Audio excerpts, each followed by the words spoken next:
Someone make it make sense. Probably a couple.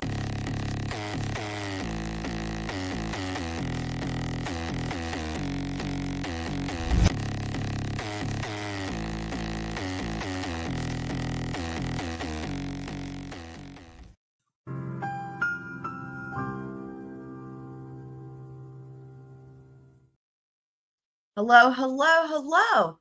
Guys, we've got a lot to cover here for our current BK live stream. I believe we are on part 10 of the millions of motions in limine. So first of all, shout out to DB for putting this in the Discord. Last time, any of you guys who were here, we were doing a deep dive on the Barnharts, Mr. and Mrs. Barnhart, which are two of the state's expert witnesses that are going to be doing forensics, like cell phone, Celebrite type of stuff. And Jared Barnhart had this post on Twitter that DB sent. And this is really funny because this is about Ian Whiffin from Karen Reed. And so it says, so proud of Ian. His poise and candor on the stand speaks volumes for his understanding of the cell phone data. He explained complex topics in simplistic terms and delivered truth around that one artifact in this case. And so there you go, guys. There we have that. Shout out to Iowa. Shout out to Franks. Love y'all. And so that was one of the things. Now, we had a couple different things we were going to follow up on from last time. So one of those is the knife sheath. So we were trying to remember, we collectively, the Squirrel Crew, when it came out first about the knife sheath. And my recollection was that it was maybe with the PCA. And I believe it was just Beth in the chat who said thought they remembered learning about it earlier from a news article prior to the PCA. And so she actually sent me, through Discord, the article. And so I'm going to show you guys this. So here's the article. So the thing that she gave a date in the Discord. I don't remember what it was November something, right? But this article from, as you guys can see here, it says updated on January 6th. And I couldn't find when it was originally written. So that makes a difference because when I looked into it after we talked about it, what I was able to see was that the PCA was the first time the knife sheath was known, which is what a lot of us seemed to kind of remember. And so, of course, January 6th, right, being the PCA had come out. So we're just going to take a look here and see. It says Moscow police on Tuesday released new details surrounding the homicide investigation into the deaths of 4 university students, revealing an edged weapon was used. All this seems to be after the PCA, right? And then Idaho State Police spokesperson told Aaron Snell told the Statesman on Thursday that detectives visited several local hardware stores looking for a fixed blade type knife. There it is. Now it's giving days of the week, right? But it's not giving dates as in of the month and year.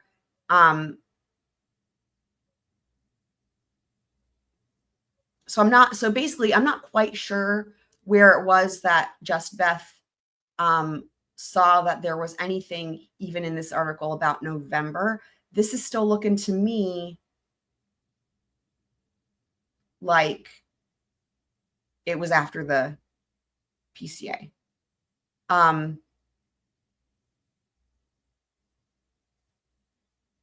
Okay, Kabar. Okay, so the new detail came a day after.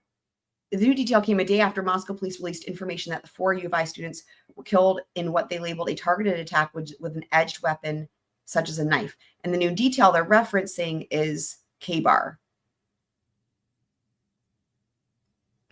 And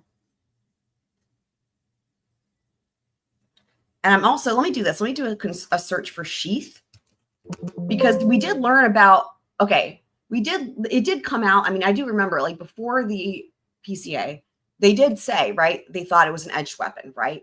The difference, though, the thing that we were specifically talking about was when was it known that they found the sheath, right, under the, at the crime scene. So I just did a search for sheath. It's not showing you guys that, but it's up here. So it returned 0 results. So they're not mentioning the sheath in here at all. So maybe what it is like, what had been released previously before the PCA, again, being a sharp object, maybe a Kabar knife or something similar to that. But the sheath, I still think, even looking at this, it's not mentioned even in here. So I still think that the sheath was not discussed until the PCA. Like that was not leaked. If anybody finds something else, you can always let me know. Oh, there's Just Beth. Okay, Kabar is what is mentioned. Okay, so we're all on the same page. So Kabar is what is mentioned, but not the sheath. Okay. Yep. So,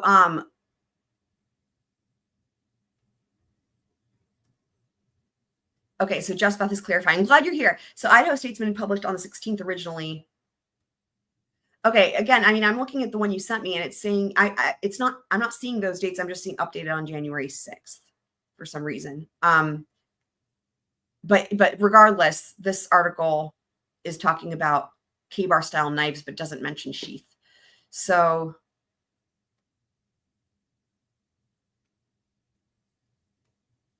but who said BK was searching for a sheath in particular? I don't remember.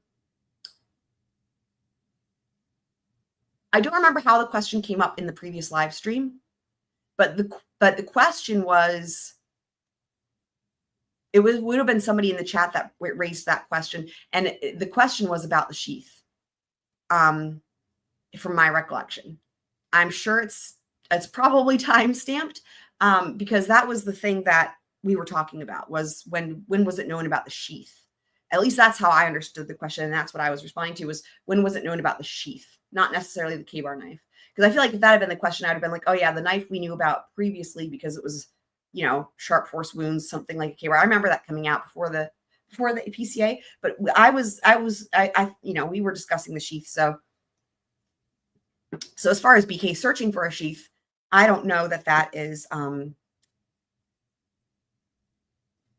was that, I mean, I guess that could be implied from the document, from the Amazon click activity filing. I guess that could be implied. It didn't, I mean, they didn't say that though. The state didn't say that. Basically, it was like, well, I'll pull it up. Let's just pull it up. Let's just do that. It seemed to be grouped in with also the knife, right? Not just a sheath. So let me pull that up.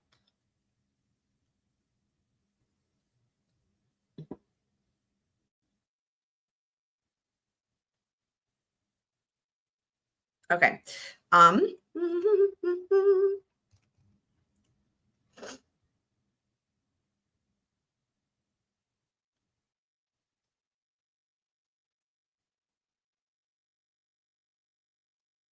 Okay. Okay. So this is all the instances of sheath. So time it was known, Miss Bryan Kohberger purchased a Kabar knife with sheath and sharpener from Amazon.com, right? We all remember that part. And then purchase of a Kabar knife with sheath before the murders and his click activity indicating a search for a knife with sheath. So, and then there's the footnote there. Web pages related to Kabar knives, sharpeners, and sheaths. So far, it seems like every time sheath is mentioned, it's with the knife, not just a sheath by itself, right? So we're going to just keep looking here. So a Kabar knife sheath where the logo was found, right? DNA on the sheath, purchase of a Kabar knife and sheath. And then anytime it's just talking about the sheath, it still looks like it's just talking about what was found, right? And again, that Kohberger had reason to search for Kabar knife and sheath. So yeah, so far, the state's not even put in this filing that there was search for just a quote unquote replacement sheath, right? It's a knife and sheath. So that's interesting. I mean, can you buy the sheath just by itself? That's something. Like, in other words, the state would be in a better position here if they were showing that someone was looking just to replace the sheath, right? Because if you have the knife, I mean, unless you got rid of the knife too, but well, okay, here it says a replacement knife and or sheath. That's really funny. The reason they're saying that is because every time so far what they've said in this document is the searches or whatever the click activity is knives and sheaths, like as a pair, right? Because when I was looking on Amazon, the knives come with the sheaths. So what I didn't look for though is if you can just buy the sheath. So let me try that and see.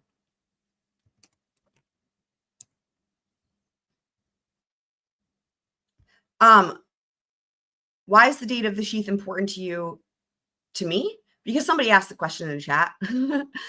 Somebody asked the question in the chat as to when it was. I think the reason it was being asked is because they were wondering, was it announced prior to the PCA? Or, okay, so this somebody in the chat was saying, like, if it had come out in the media about the sheath, right, and the type of sheath, that there were a lot of people, right, Googling or going on Amazon and looking for it, right? And so the idea being from somebody in the chat, and it's a valid concept, right, that, for example, for anybody, including me right now doing this exact same search on Amazon, that they could show on Amazon searches for a sheath, and that if that had been known to the public, that could be potentially why anybody, including BK, was doing searches for the sheath, knife and or sheath, I guess, right? So that's why it was brought up. And so that was why they were asking the question, was it known prior to the PCA about the sheath? Or was it after the PCA, or was it from the PCA? Welcome, Steve W. Happy to see you again. Welcome, Kane. Happy to see you again as well, of course. Is Meg having an appetizer?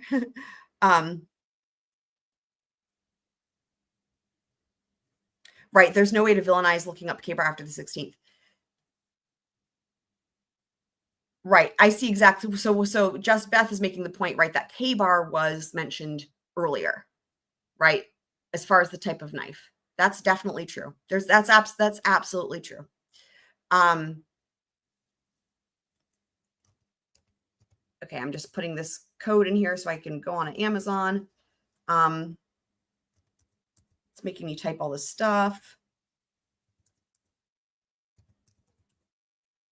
Okay, so I'm going to see if you can get just the sheath.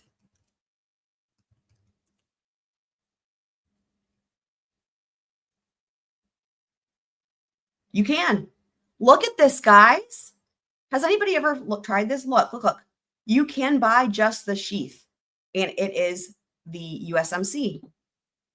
You can buy just, okay, that's the 7-inch. So that's the small one. Now, when I looked into this before, there's a small one and a big one.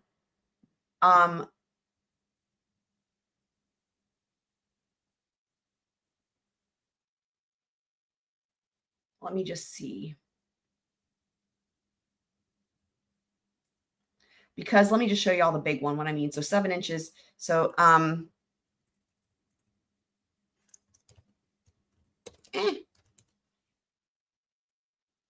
So the $100 one, this one. So this is the one. Now we don't know the size either, right? Of course, right? So, but this one is, let's see. Okay, the blade is 7 inches. Okay.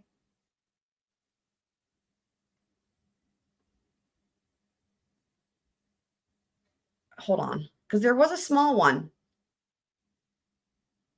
This one, I think. Is this? Okay, this is the small one. It's also less expensive. This one says the blade is 6 3/4. So I would imagine then that when they're saying 7 inches for the blade here,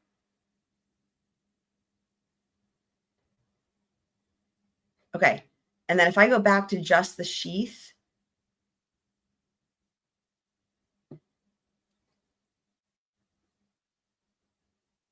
look, there's like a purse thing you can put it in, I guess. Okay, there it is. So that is the correct sheath then, fits the 7-inch blade. Okay, so the $94 knife, oh my God, the $94 knife, right? This is the replacement sheath that fits that for less than 20 bucks. But that's interesting because they don't have just the sheath so far that we can see. You're getting a oh, hold on. Wait, let me see what you guys are saying in the chat. Oh, it's not working again. That is so funny. That's so funny. Nightbot is fickle, isn't he?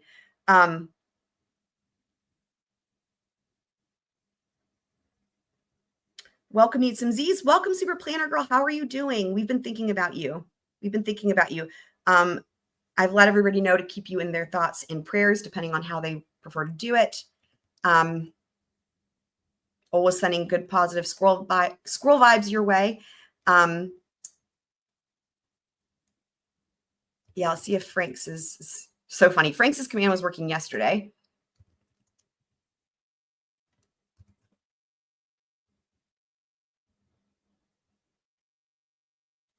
Just Beth is letting us know that the slogan on the website is for Kabar is the most famous fixed blade knife in the world. Wow, that's interesting. Yeah, is there a black? Okay, let's just see. So y'all are looking at the other sheaths. So right, so the other sheaths, right? Like if you're, yeah, you could get, these are the other options, right? You know, you got black, got non-leather. But the point being that as far as like the searches and whatnot, right?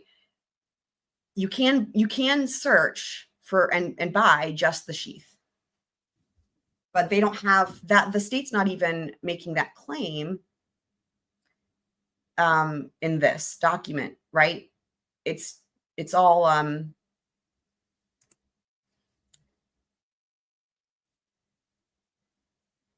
it's all grouped together, you know, like you know how it does the Amazon bundles, right? Like it bundles it in, you know, it's like it's almost 3 things, right?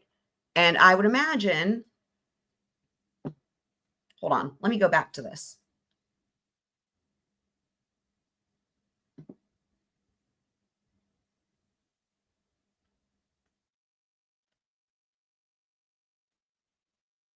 I go back to this one. Frequently bought together. So here it's recommending the sharpener and another sheath. There you go. See?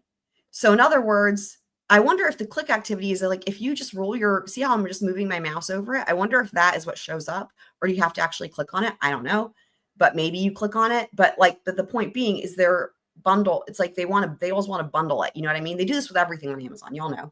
So sharpener and another sheath. What's interesting is if you purchase it that way, then you have the extra sheath, right? Very interesting stuff. Good morning, Leslie and Billy. Happy to see you. We are definitely thinking about you, Amanda.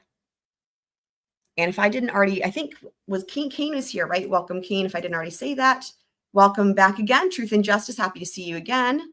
Love it. I know Twiz wants to be here. I texted him and let him know we were going live. So, yeah. So in other words, you know, again, because it did come out in the media, right? Like as of November 16th, that they are looking for a, you know, it's a Kabar style weapon, a fixed blade, whatever.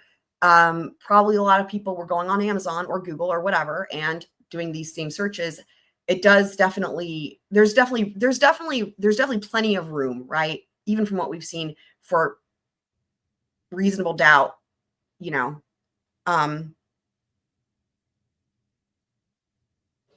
So, okay. So then that was one of the things we were going to follow up on. The next thing I wanted to follow up on was the third party. I'm just looking at my list here. The third party defense in Idaho. So let me pull that up. That's actually going to be in a different, I just have to unshare, reshare. So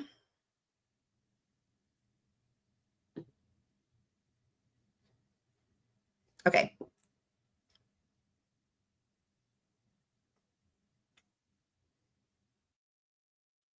All right. So this is the controlling or presiding case law in Idaho as it pertains to, you know, in Massachusetts, for example, right? They call it the third party culprit defense, but in Idaho, it's the alternative perpetrator. Same, right? So here it is. So in State v. Larson from 1966, the Idaho Supreme Court held that the evidence of an alternate perpetrator is admissible if there is a proof of connection with the crime, such as a train of facts or circumstances as tend to clearly point out someone besides the accused as the guilty party. Why am I mentioning this? Because I want to just reiterate that, you know, Bryan Kohberger has excellent defense attorneys, and you better believe that if there is anybody else that they believe can be brought in or, you know, pointed to as an alternate perpetrator, you better believe they're going to do it. Right. And we already saw the filings related to this where the state was like, they can't bring it in or whatever. And they were actually just talking about like the tip line or whatever. But the defense was like, yeah, that's bullshit. We're allowed to do that. Like it was silly that the state even tried to file that, right? Because like obviously they can do that. Now, as always, we all see in these other cases, right? They're going to have to show, right, some sort of connection with the crime. They can't just say things willy-nilly, right? But if they make that showing of good cause, right, then the court from there will go through the admissibility of that, right? So and I agree with Needs and Z's that they would not say they have proof if there isn't any. I assume you're referencing the defense if they say they have proof of, you know, an alternative perpetrator. And in Bowden defense is actually for inadequate investigation of the crime scene. And that's not just Massachusetts specific, because in fact, Judge Bev was like, I've never heard of this. And I was like, you've got to be fucking kidding me, because I've seen this in all kinds of cases, including Murdoch. It's Bowden is, I believe that's US Supreme Court. So that's for everywhere. But Judge Bev was like, we've never seen anything like this in Massachusetts. And I was like, this is insanity. But that is specifically having somebody come in who's an expert to say whether or not the investigation was adequate. So I'm going to also pull up here.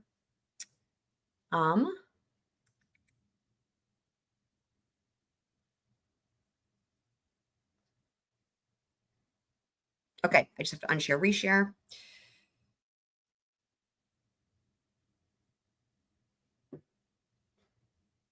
So this is just going back real quick to the defense filing about the alternate perpetrator. Okay, again, we already covered this, but just to take a look, since we just pulled up that case law.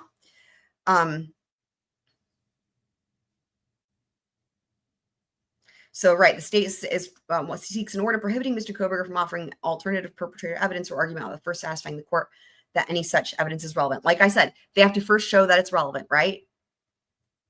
So in other words, the state can't say they can't bring it in without they haven't first gone through all the steps, right? He has a right to present a full and complete defense. Of course he does. And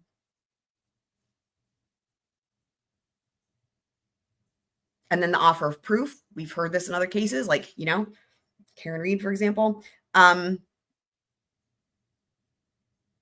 state argues that literally thousands of tips regarding possible perpetrators were received by law enforcement during the course of the investigation, that none of these tips were substantiated. The state is correct. The tips still come in. The case is full of alternative perpetrators. And then we have the footnote. There's a sealed, they're talking about the IGG there, which is interesting. So why do I point this out, right? This case is full of alternative perpetrators. Are they saying DM and BF? Are they saying a boyfriend? Are they saying whoever? I don't know, like whatever the case may be. What they're citing here, we're getting a little bit of a nod to what they might go with. This case is full of alternative perpetrators. Footnote 1. See sealed memorandum in support of motion to suppress IGG. That's what they're going with. So, like, I don't know, the four brothers, quote unquote, but basically people who maybe could have had a close enough DNA match, right? That type of thing. So, or maybe the dad. I don't know. I'm just saying they're going, whatever they're going with so far is pointing us towards IGG. So, Mr. Kohberger will produce offers of proof related to many alternate perpetrators in this case that will meet the rules of evidence. Many alternate perpetrators can be connected to the crime. And so that will be something we can expect to see then, right? An offer of proof to be able to bring that in. So there you go. Okay, so the next up.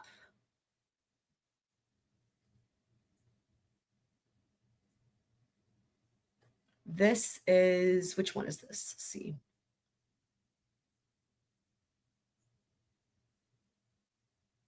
Okay, the bushy eyebrows. So do you guys remember when we covered the state's filing about this? Do you guys remember? And do you guys remember the part where it talks about the photo lineup? Do you guys remember that part? This is really fucking important, I think. And they talk about how it's going to be in their argument section here.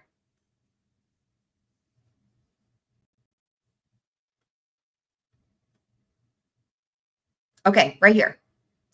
They did not employ a witness identifying procedure or identification procedure. And we talked about like it's like the 6-person photo lineup. And I was saying, if they just show one picture, that's even worse, right? If they just show one picture, that's why they're supposed to do 6 pictures, right? Or more, like for a photo lineup. If they are going to present an eyewitness with a photo of the suspect or multiple suspects or whatever the case may be, they can't just show one picture of the person who they think did it. They have to show, others as well, right? That's the whole thing. So remember the part where we were talking about how they were saying, the state was saying, right, that,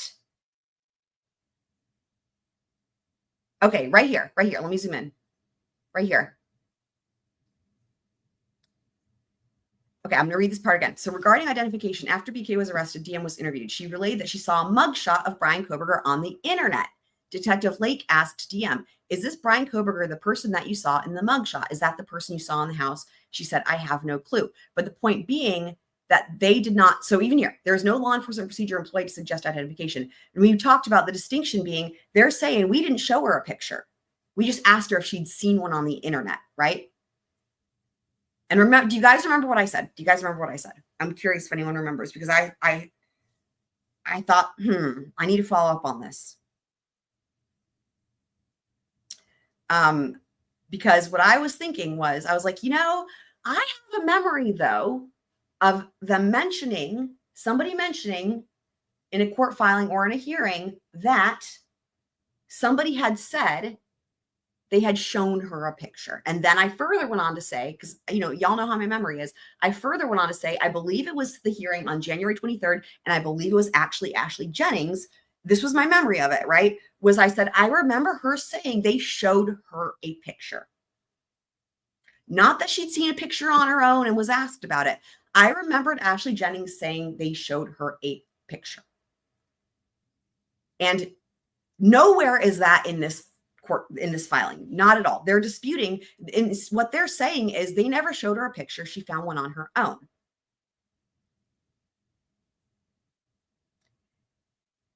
Well, I went and found it. Are you guys ready?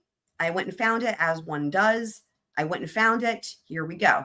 Here is what Ashley Jennings said when it comes to DM and the picture of the Bushy, of the defendant or a suspect, whatever the case may be, being shown a picture or not being shown a picture. All right. Still maintain that's true. Regardless, none of this has any bearing, is merely a clarification, and that doesn't matter. Defendant then makes some allegations regarding an eyewitness statements related to DM.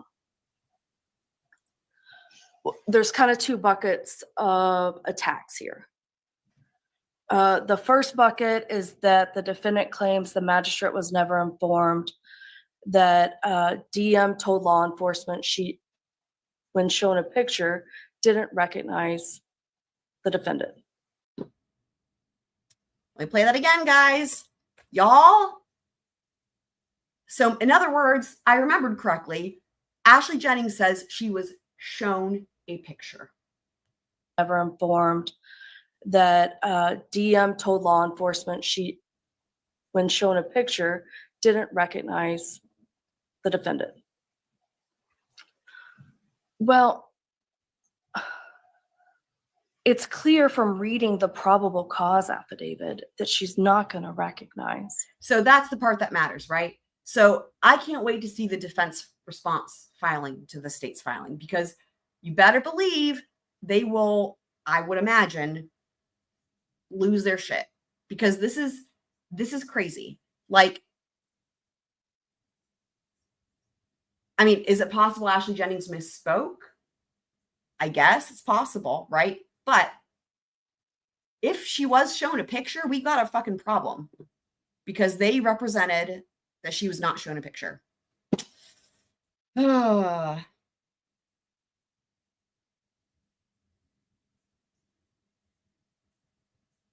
So there's the follow-up on that one.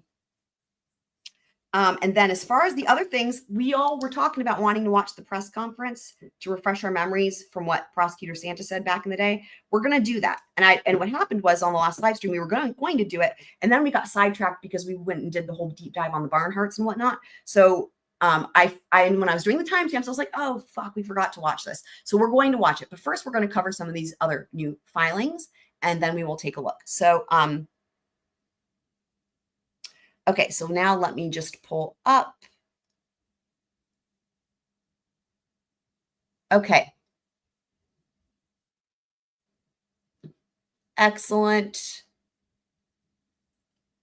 All right, so all the DNA. So last time, remember, guys, we went over Riley Nolan's affidavit, and we were talking about trace DNA and touch DNA and contact DNA. And a lot of this might be fleshed out better here. So we didn't have time to cover all these, but we're covering them now. So, okay, so this is the state's response to defendant's motion in limine number 6, reference to touch and contact DNA. Okay, in response to the defendant's motion in limine regarding the use of terms touch or contact DNA, or opining on the means or mechanism by which DNA came to be present on the knife sheath. This court should deny defendant's motion because Ms. Nolan's disclosures demonstrate she will not use the phrase touch DNA in a manner that will mislead the jury. Her opinions as to the DNA found on the knife sheath are admissible under the rules of evidence, and her opinions are proper rebuttal testimony. And again, her disclosure. So Ms. Nolan's disclosure demonstrates that she will not use the phrase touch DNA in a manner that will mislead or confuse the jury. Well, the thing is that's exactly the problem, right? The defense is saying it will mislead the jury. This is all based on basically the premise that Ms. Nolan's definition of touch DNA is the only accurate one, when in fact there is a lot of divide in the community from what both sides have presented, right? In the filings it's not disputed, in other words, that in the DNA community, there is much debate over how to call things with this. They're in agreement about that. So basically you've got what, Ms. Nolan wants to say to meet these definitions. And then you've got other things from the defense experts and how they believe it should be used. And it seems like it's the cause for a lot of heated debate. So this premise right here, that she will not use the phrase touch DNA in a manner that will mislead or confuse the jury, that's based off of Ms. Nolan's definition, which differs from the defense definition. So just to reiterate that. So Ms. Nolan's use of the phrase touch DNA will not mislead or confuse the jury. The court may exclude relevant evidence if its probative value is substantially outweighed by danger of one or more of the following. Under, and we know Idaho Rule of Evidence 403, we know that one very well. Ms. Nolan's testimony, which will be consistent with her disclosures, will not mislead the jury or confuse the issues. As her disclosure indicates, Ms. Nolan's uses the phrase touch DNA only to distinguish that type of DNA with the other kinds of DNA. DNA may be present on an item in the form of biological material, such as blood, semen, or saliva, or may be left on an item when it's worn, such as wearer DNA, or handled, such as touch or transfer DNA. And they're citing their own filing there. She goes on to explain how DNA can be transferred to an item, including that it can be transferred from one person to another person before being deposited on that item. DNA can be deposited or transferred to an item through transfer of body fluids to an item, wearing an item, and or handling an item. I do actually appreciate this because I always think about this, right? A lot of times I feel like there's people that are not, I don't know. I feel like there's an idea that if it's semen or blood or saliva, it's like, it's a done deal. And that there's a huge line between that and then like your touch, contact DNA or whatever. But I always think about this too, where it's like, well, but even blood, semen, or saliva could still be transferred from something else. Like, like that just makes logical sense. And I don't know why that's considered to be really more reliable, at least in terms of its presence being there, right?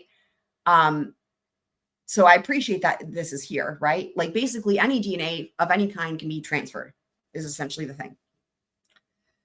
Primary or direct transfer refers to DNA transferring directly between individuals or between an individual and an object.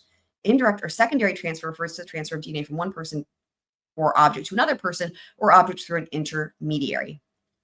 She then describes at length various factors that can affect primary and secondary transfer, including the shutter status of the individual. Given Ms. Nolan's explanation of primary and secondary transfer, no reasonable juror would be misled by her use of the phrase touch DNA to mean the defendant necessarily made physical contact with the knife sheath.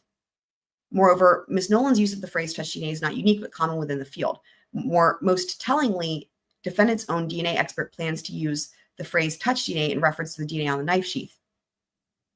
No blood, hair, or DNA from him was found on any of the crime scene evidence except the touch DNA on the knife sheath. Okay. And that they're citing the defendant's filing there. Well, that's okay. That's a valid point then.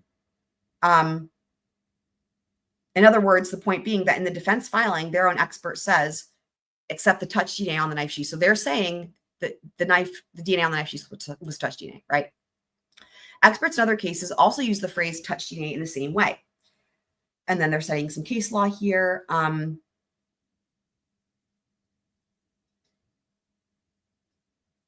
I'm opening up that link in case we want to take a look. Defendant seems to suggest that Ms. Nolan should use the phrase trace DNA instead of touch DNA. However, as Ms. Nolan explains in her affidavit, she does not use the phrase trace DNA because it implies there's only a trace amount of DNA found. Okay.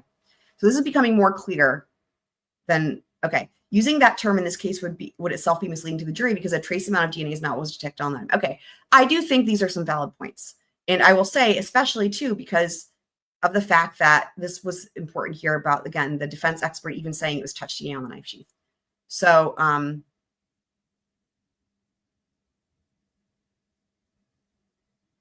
okay, using that term in this case would itself be misleading to the jury because a trace amount of DNA is not what was detected on the item. Okay, Ms. Nolan's opinion as to the likelihood of how defense DNA came to be on the knife sheath is proper expert testimony. Her opinion is admissible as expert testimony, and then this is just outlining to be an expert. We know.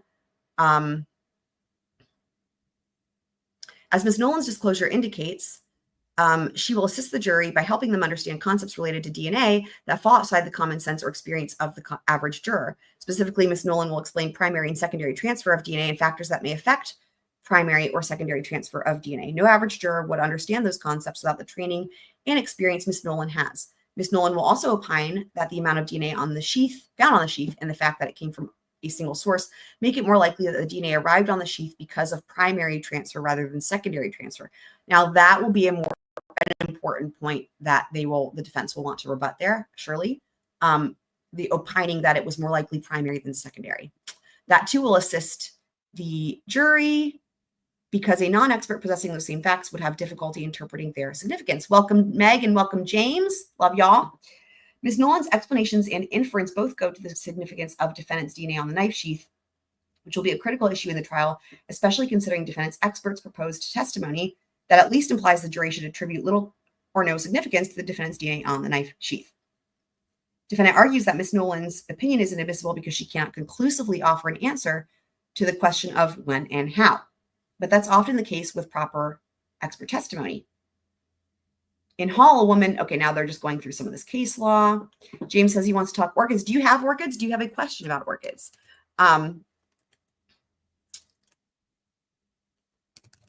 Okay, so Ms. Nolan's opinion that the DNA on the knife sheath is more likely the result of a direct transfer than secondary transfer. Wait. This is why paying attention matters. Hold on.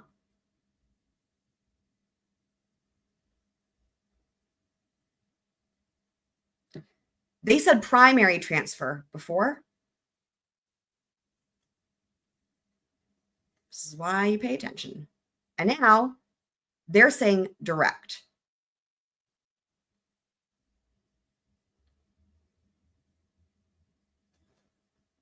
Hold on. Let me pull this up.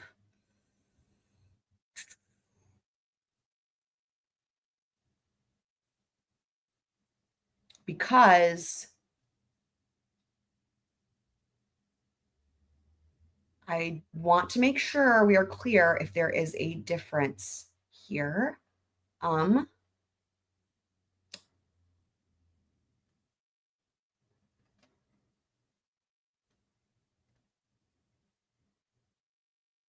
Where the heck is it? Okay, here it is. Here it is.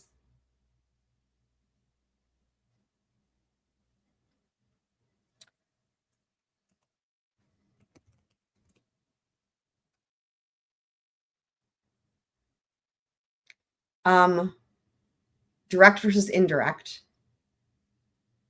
So we've got direct, indirect, we got primary, secondary. So let's just make sure we're all clear if there is a difference, or are they used synonymously? Like primary is direct, indirect is secondary. Let's just see. Direct or indirect.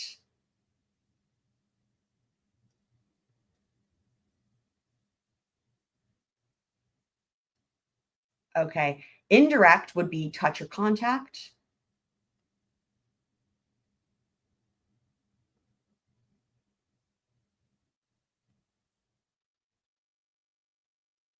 And this is literally what we were just reading. Nolan's disclosure contains an opinion that is not rebuttal, but appears to be the state's theory of the case, that the DNA from Mr. Kohberger arrived on the sheath via direct contact. Okay. That's what we just read. So they're saying that same thing, but the difference is, what I'm wondering is primary. So let me do a search for primary.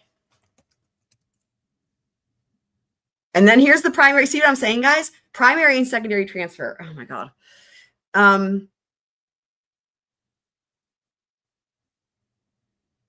There's only one instance that they say primary. Okay. Nolan will also testify to the potential for DNA to transfer between an individual and an object, including the distinction between primary and secondary. Okay. All right. So direct is the, okay, here's how I'm understanding this. So in other words, direct means there's no transfer at all. If there's transfer, you can have primary or secondary, and both of those would be indirect. So in other words, direct has no subcategories from like what we're talking about here. And then indirect does. And indirect has the categories of primary and secondary. And then we looked at that visual they had last time, or on the last live stream, with all the different types of transfer. So in other words, how I'm now understanding it is this, that she's going to first offer an opinion that it's primary, right? Which could be, hold on, primary, where was it?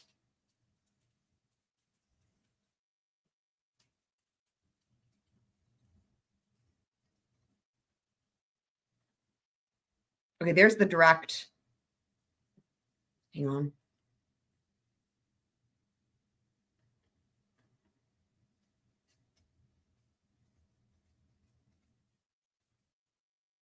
Okay, here. So primary and secondary transfer.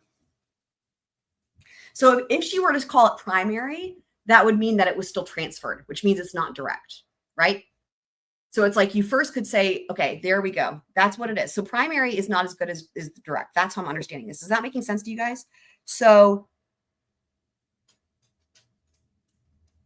she's going to explain primary and secondary transfer, but then further, she will offer an opinion that, in other words, in Miss Nolan's opinion, it's not primary or secondary transfer because it's direct. That's what she's going to be saying.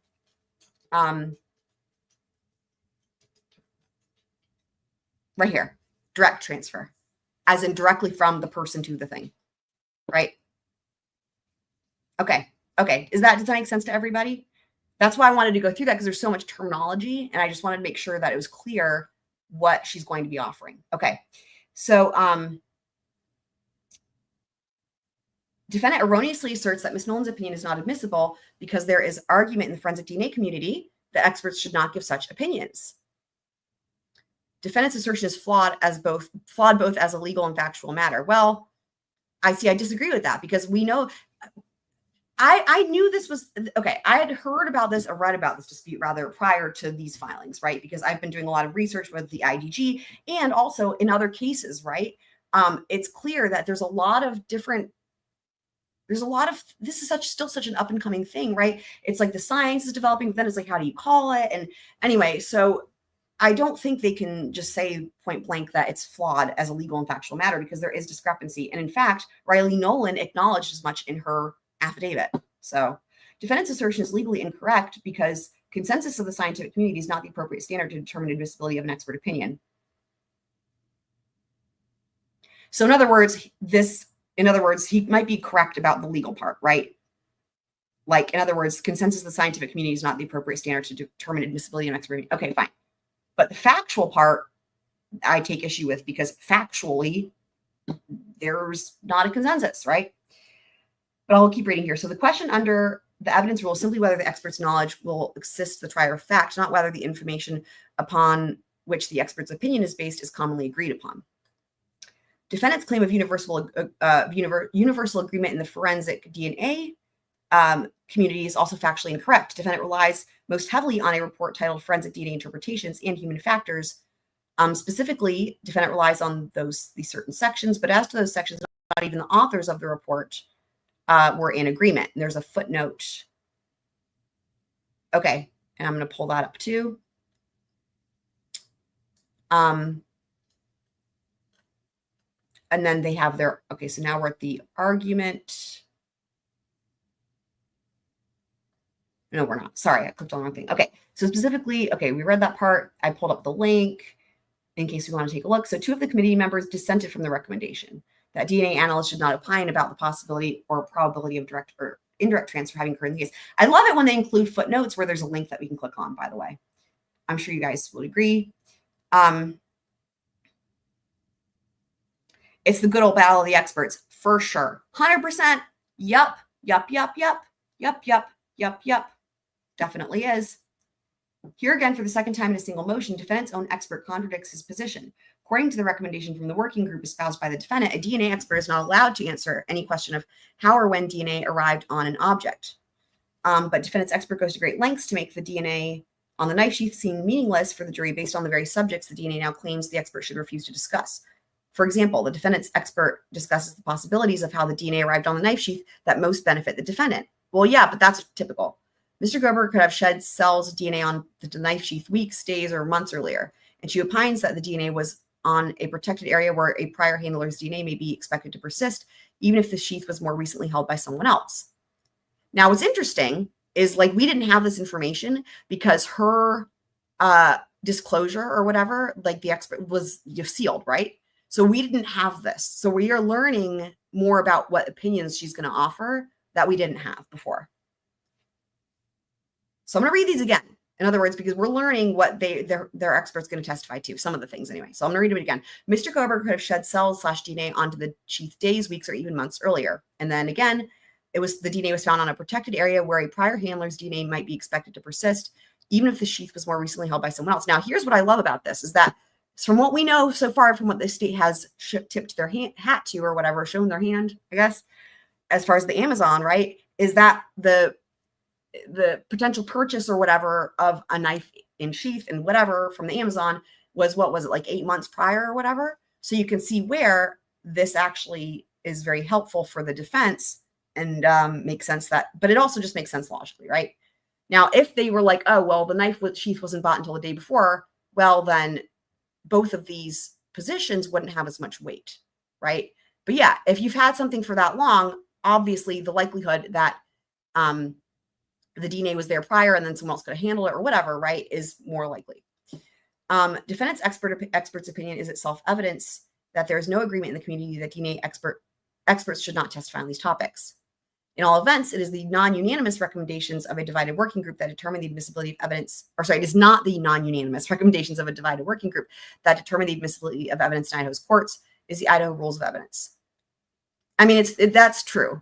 Again, it is going to be a battle of the experts. So Ms. Nolan's opinions are proper rebuttal expert testimony. The expert testimony disclosed by Ms. Nolan constitutes proper rebuttal testimony. Now they're explaining rebuttal evidence.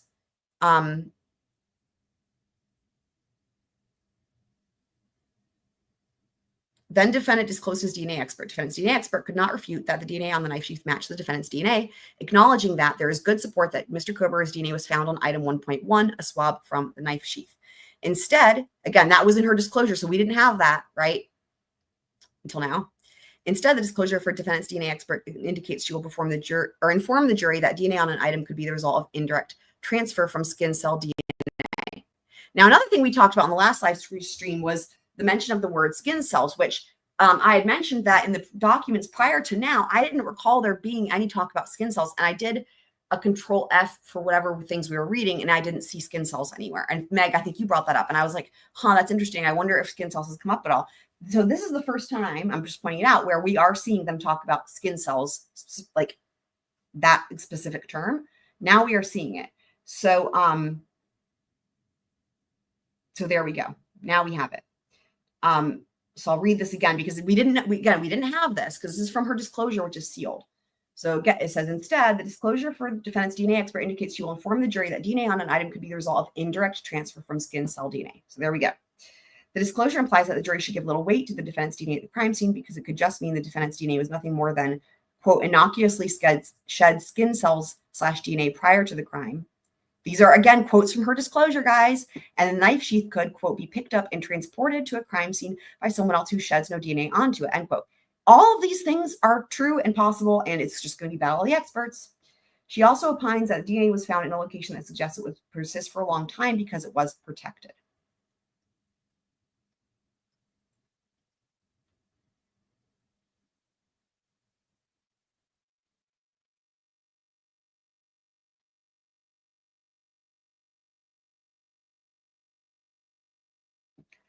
So let me just see what you guys are saying here.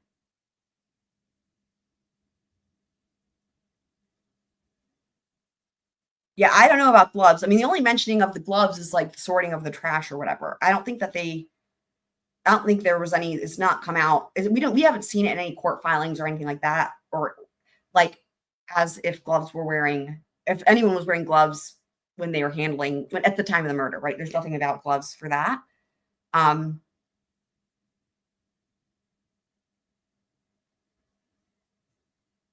I guess it could be an explanation as to why there's not more DNA elsewhere, right? So I just don't know. Is Twiz here? Kane saying, see, Twiz told him what? I don't know what you're talking about.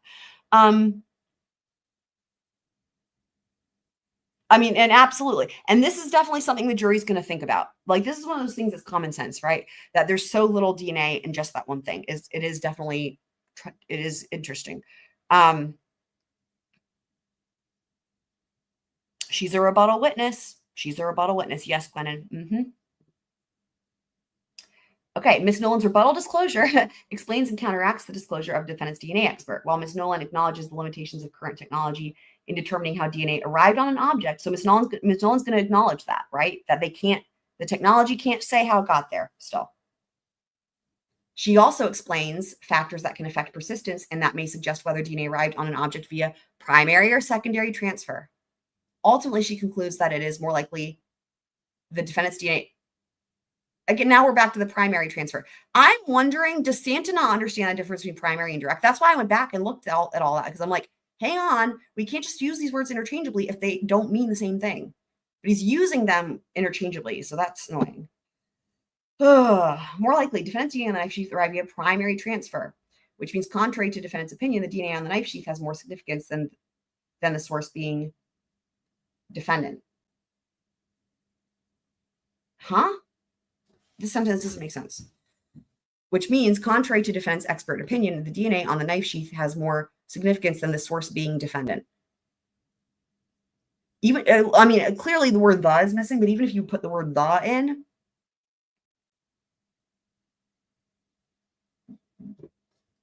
what is he meaning to say here? If you put the word "the" in, what this statement is the DNA on the knife sheath has more significance than the source being the defendant. And that's supposed to be what their expert's going to offer? What? That's like, there must be enough words here missing that this isn't making sense. This is textbook rebuttal testimony. Well, actually, the way that you typed it out, it is opposite. It's actually agreeing with the defense's theory here, right? Defendant claims without citation to any authority that Ms. Nolan's testimony should be excluded as improper rebuttal evidence because it appears to be the state's theory of the case. And then we've got some more case law. And then it says, true, the state could use Ms. Nolan's testimony to help the jury understand primary and secondary transfer from the outset. But the value of Ms. Nolan's testimony to the state is to rebut the defendant's theory that the DNA on the knife sheath is innocuously shed skin cells / DNA. The state properly disclosed. Okay, yeah, that's whatever. Now they're just saying we disclosed it in time. For all these reasons, the court should deny the defendant's motion.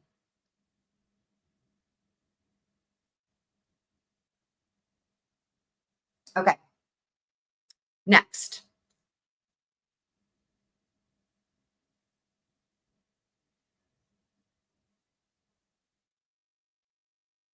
So this is state's response to defendant's motion in limine number 5, inconclusive data.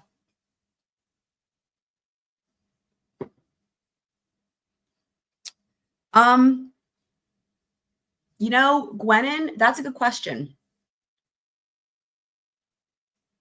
I'm wondering if they're going to offer her as they could. I think what they're going to be doing with Riley Nolan is offering her in their case in chief and as a rebuttal witness. And it's just that what she will testify to will be different. There might be some overlap, but in other words, some of what she would offer can't be brought in until the defense first refutes. It's again for rebuttal. I think that's what it is. I think she's going to be testifying during the case in chief as to just like the knife sheath, the DNA on the knife sheath, right? And then when the defense, puts their case in chief, and then they offer that it's going to be, again, like skin cells, and it could have been there whenever, and what we just read, then they will bring her back for rebuttal to try to rebut that. That's my interpretation of what's happening. Okay.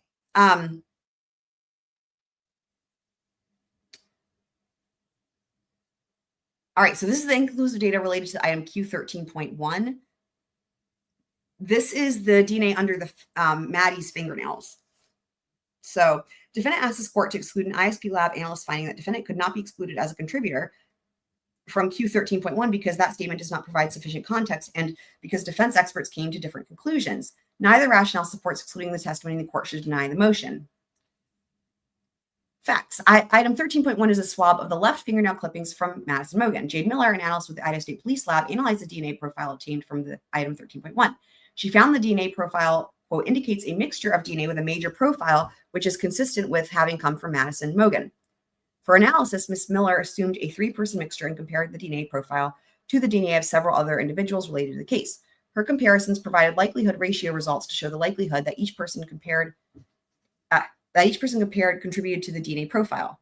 Ms. Miller then determined for each likelihood ratio result whether it supported inclusion or exclusion, or whether the likelihood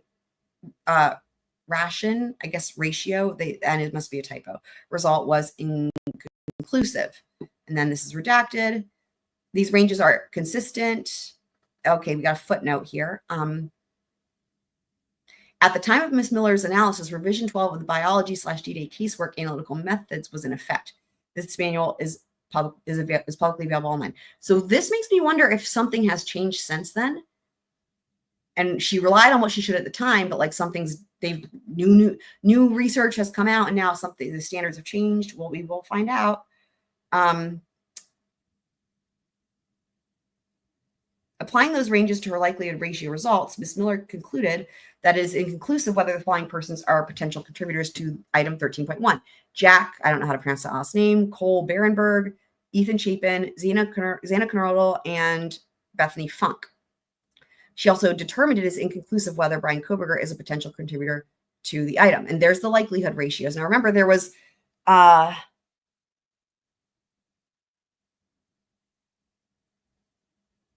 one thing that the defense pointed out was like when they had someone look at it, the likelihood ratio was higher with somebody else. So 0.0469.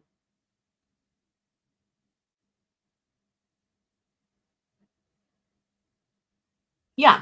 So here's the thing, right? So let me just reiterate this. So the likelihood ratio for BK was 0.0469. Now let's look at who else had higher likelihood ratios, right? So you've got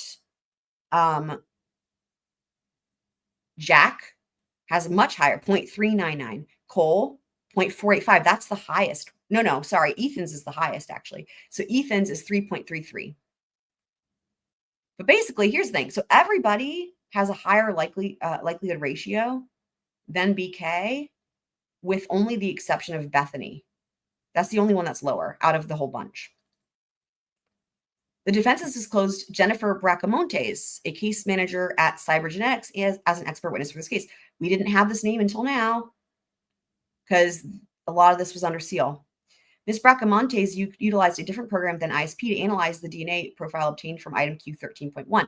She determined that Bryan Kohberger could be excluded from the DNA profile obtained from Q13.1. And again, the way the defense did not name her. They just said, their expert witness or whatever.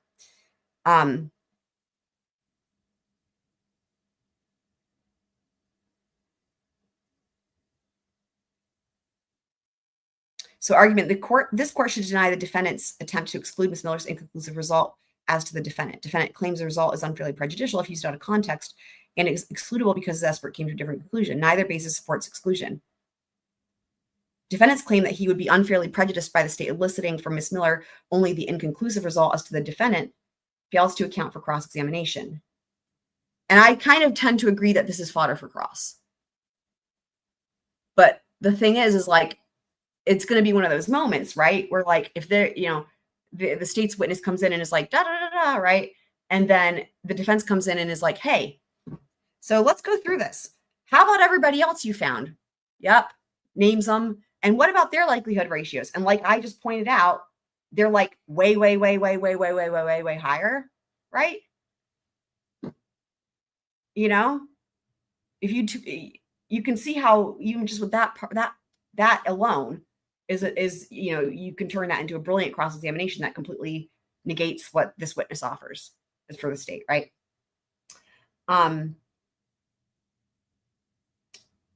And then they're citing some case law here. So moreover, the mere fact that the defense found an expert with a different opinion than Ms. Miller's does not make Ms. Miller's opinion excludable. And they will still offer their expert with a different opinion. But I think that the cross will be epic on this for sure. If the state doesn't, like, it's one of those things where it's like, will the state get out ahead of it? Will the state get out ahead and be like, yeah, here's all these other people that had a higher likelihood ratio, or will they not leave it for cross? Either way, it's not going to look good. That particular thing is not going to look good for the state, I don't think, right? Ms. Bracamonte's differing view that defendant can be excluded as a potential contributor does not make her opinion excludable.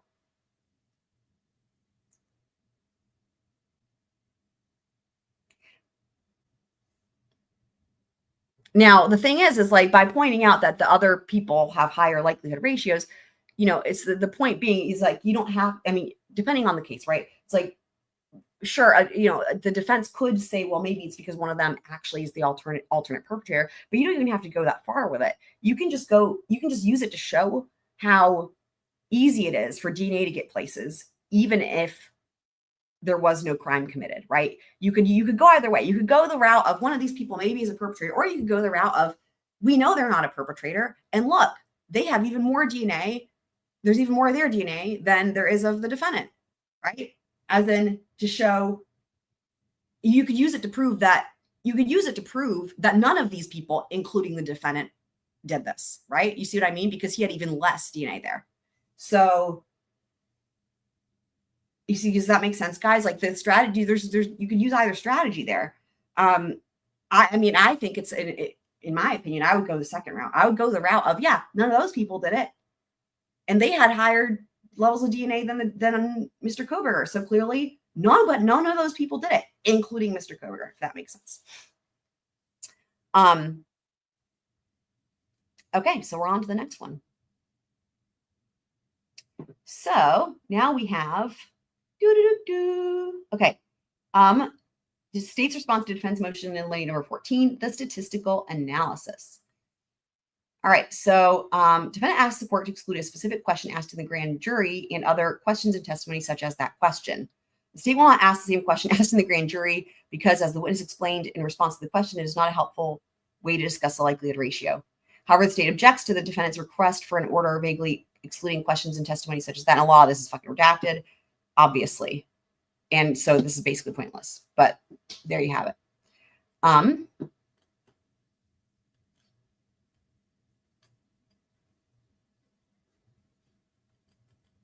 So now we have the self-authentication of records. What was the one after this? Let's do this one first, actually. We're going to do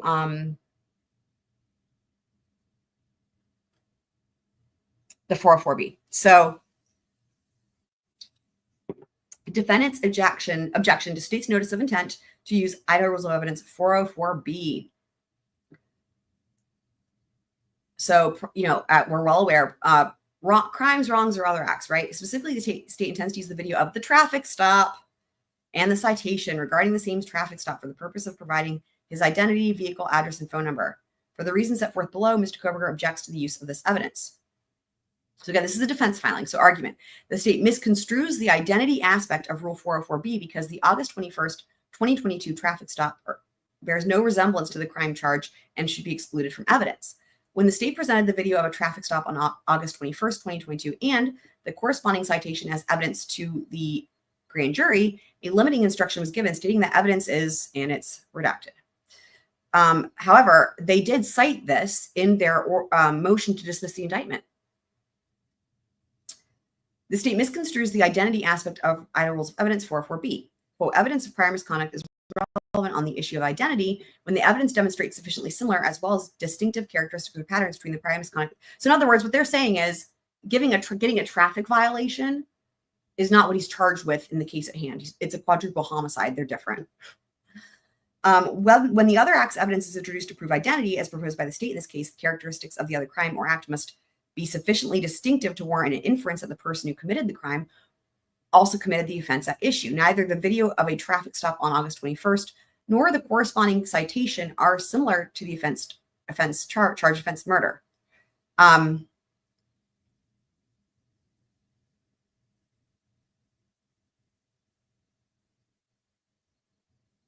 I don't quite understand this point.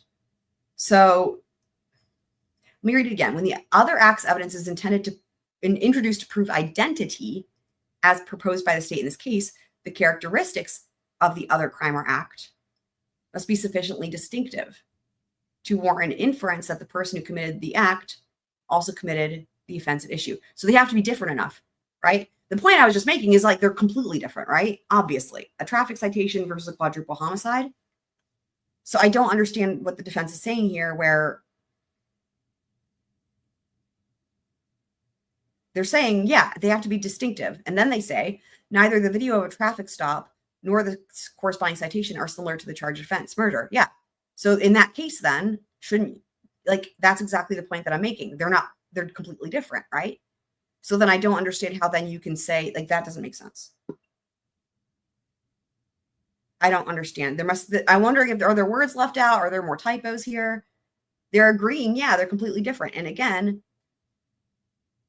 they have to be sufficiently distinctive, which they are. I don't know. Okay, we'll just keep reading. The state has other ways to prove Mr. Kohberger's identity without using a prior act. Rule 404B excludes the reference to the August 21, 2022 traffic stop as evidence in this case. Evidence of a crime, wrong, or other act is not admissible to prove a person's character. Right. This is not relevant because this is not the identity part, right? So here we go. Permitted uses, right? Includes another purpose, such as proving motive, opportunity, intent, preparation plan, knowledge, identity, absence of mistake, or lack of incident. The prejudicial effect of character evidence is that it induces the jury to believe the accused is more likely to have committed the crime on trial. I just do not think that anybody on the planet is going to think that somebody who's given a traffic citation is more likely to commit a murder. I guarantee you every single person on that jury or any jury anywhere has been pulled over and given a citation for something like speeding or running up, whatever. I don't think that there's any way you can argue this is prejudicial. I mean, it's like the least bad thing you could possibly get a citation for, right?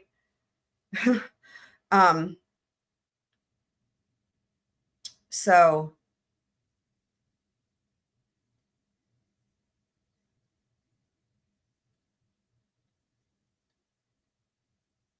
okay, character evidence. You know, here's the thing. I think that the reason they're trying to keep this out, the defense, I mean, is because the state has to prove several preliminary things in order to even like present their case, right? They have to prove like the jurisdiction. They have to prove that if it's a homicide that people died. And so that can be tricky in cases where they don't have a body, but there's other ways of doing that. In this case, that's not going to be difficult, right? So like the people died, it happened in this jurisdiction, and then they have to prove the identity of the defendant, right? And so the thing is that the reason the state wants to bring this in is to prove identity. So I think the reason the defense wants to keep this out is because it will make it harder for the state to prove that the Bryan Kohberger in the courtroom is the same Bryan Kohberger who they believe did the crime. You guys following me? But they can't really make that argument because, again, as we just read, the part where it can be brought in for identity, this is completely allowable under the rules, right? Like, it's completely distinct from the crime that he's being charged with. It's admissible. It is admissible, right? So they're trying to argue instead, this is my opinion, that it's prejudicial because of the prior bad act. I get it. I understand why you need to keep this out, but there's just no way there's no argument they can make on this. I don't think that will be sufficient to keep it out because it's admissible under the rules. So, unfairly prejudicial. It's just literally not. Unless at that traffic stop, he had a dead body in the car, or if we don't know if when they pull him over for the traffic stop, does he have a freaking knife, a Kabar knife sheath on his lap or on the passenger seat? That would be very, very different. But all we know is it was a traffic stop and there was a citation, like a traffic citation given, right? If that's all it is, there's no way it's prejudicial. Right. That's true. Okay. Right. And so that's what I'm saying, right? There could be something else. We just don't know. If there's something else in there besides just an innocuous traffic stop, then what I'm saying here will completely change, right? It could actually be unfairly prejudicial. We just don't know. But given what we know, if it's just a traffic stop and the state just wants to use it for identity, and it's literally just because, he has to hand over his license and, whatever. Now, having said that, there's that other traffic stop that we have seen that they could be using, right? Which is interesting to think about, right? The one that was released, they could use that one, right? So is there a reason why they're wanting to use this one instead to prove identity? I mean, maybe there is something prejudicial in there and the state's just trying to pretend that it's not. It could be very different. But if it is just a traffic stop and it's just whatever, then, and then they're talking about it has to be relevant to be admissible. They're saying it's not relevant. They're just going through all this case law. Under Idaho Rules of Evidence 403, this court may exclude character evidence if it's probative. And we know all this. Character evidence. I mean, but the thing that I'm missing and we're all missing is how the hell is this character evidence? Is it or is it not? Are they just making this argument? We just don't know. I mean, because all of this is true. Y'all know I love a good 403 analysis. I think it's one of the most interesting things that comes up in cases and in trials. But we just don't have, from it seems innocuous, but we don't have enough information. So,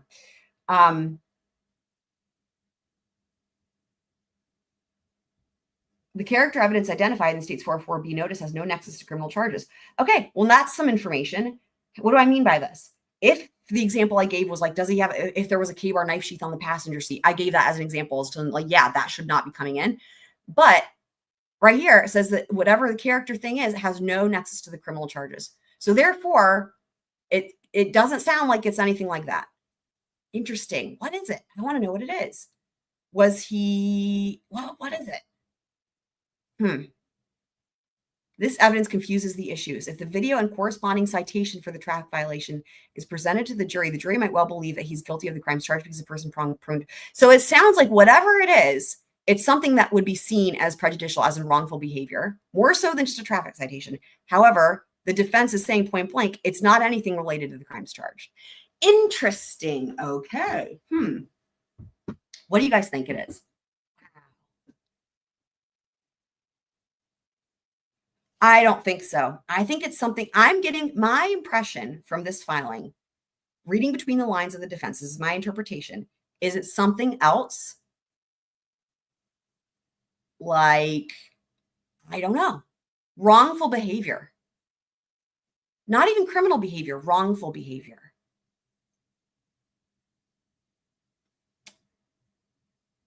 Was he pulled over for watching, I don't know, some sort of video? I don't know. I'm just trying to think, what is something where it's like, because they just gave him a citation. So whatever it is, it's something that legally is not that big of a deal, but it seems like it's something that maybe is a bigger deal socially, right? Or morally or whatever to some jurors. Wrongful behavior is very interesting terms to use. And again, it's something that literally has nothing to do with the crimes. Something interesting. What is it? Oh. Okay.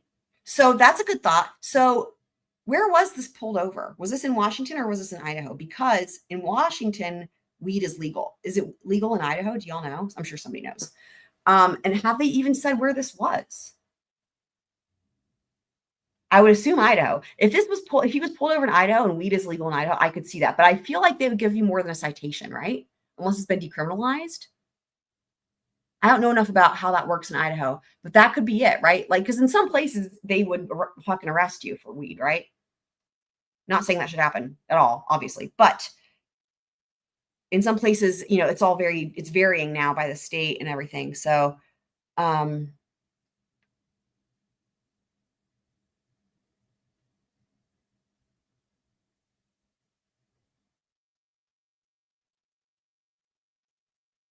yeah, so I will say for this, I don't care what Steve Gonzalez says. No offense. It just doesn't come into my consideration of things. You know, they're in a different position than other people, being the victims' families. So they will say things and but having said that, even if you were to say, is that true? So being pulled over, let's just say it was close to the house, right? I don't think that's what it is, because how would he get a citation? And also the bigger thing, right, is that they're saying it has nothing to do, there's no nexus to the criminal charges, right? And wrongful behavior. So being pulled over in a place that has no meaning at the time but has meaning later, that doesn't qualify as wrongful behavior. A person prone to wrongful behavior. I think it's something else. Ah, man. Heather's here. Yay. Okay. The citation was for a seatbelt. So there's something else. Was there a sex toy on the passenger seat? There's something else that is not illegal, but would be considered. So this is literally what I was thinking, right? My interpretation of this, right, was I was like, it's something that legally isn't that big of a deal. I didn't even know the citation was for the seatbelt. So legally, it's not illegal at all. It's not illegal at all. So do y'all know, so Steve Gonzalez says it's okay. And I guess the reason you were answering that question for me, Steve, was because you were saying that it would be in Idaho. So that is important. So, but do we know for sure? If you have the citation, Heather, is he in Idaho or Washington?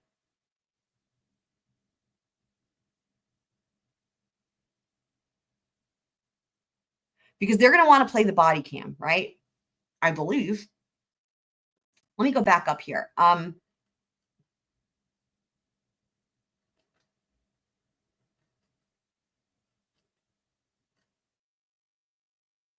Yep, the video. It's the video.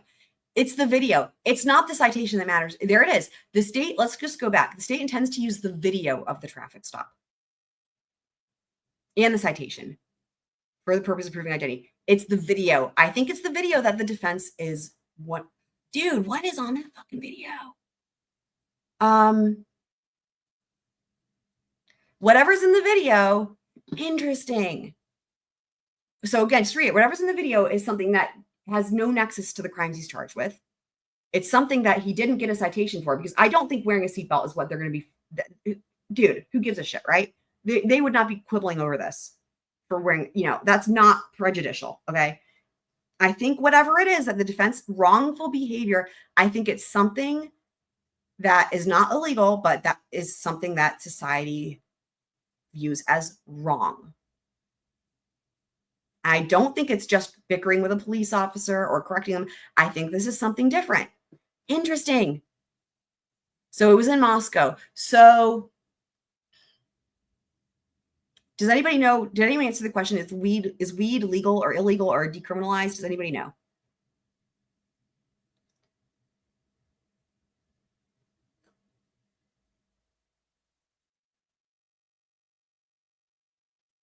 We don't know because we have not seen the video. We've not seen the video. Let me see if I can Google it since no one's answering the question.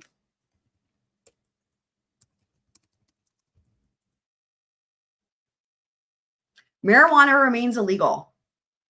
Okay, so here's the thing though. If it's illegal, they would have given him a citation for that. So it can't be marijuana then. Yeah. Then that can't be the thing.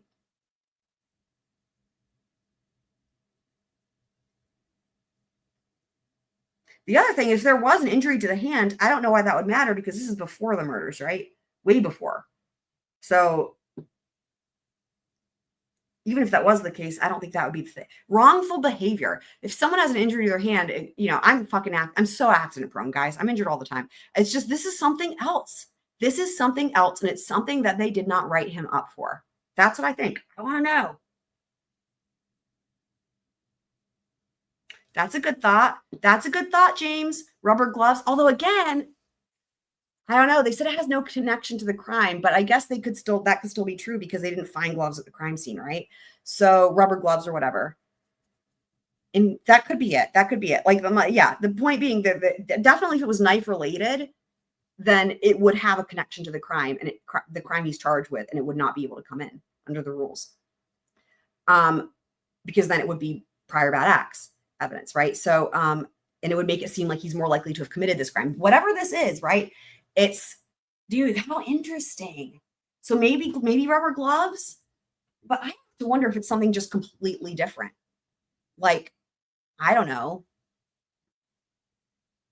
something that society might, wrongful behavior, but not criminal behavior. Huh. Interesting. Okay. Omission of irrelevant evidence violates, and they're saying it's irrelevant. See, this is where I'm like, is it like something like gay porn? I don't know.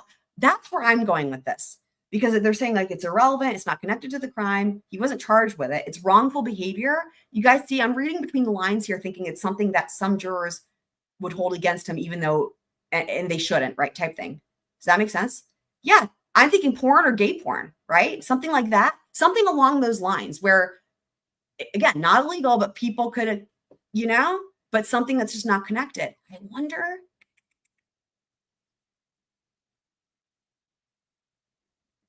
Interesting. And the thing being, right, because the state's not just offering the citation, they want the video. And the defense doesn't seem to take issue with the citation. They take issue with the video. Okay. For example, like if whatever it is, it seems like you can see it in the video. And that's the thing. It's so interesting. Something like that, right? Like on the passenger seat, something like that.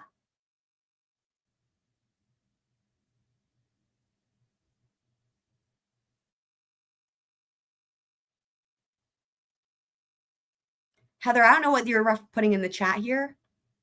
What is this? Am I supposed to type these in all together or separately?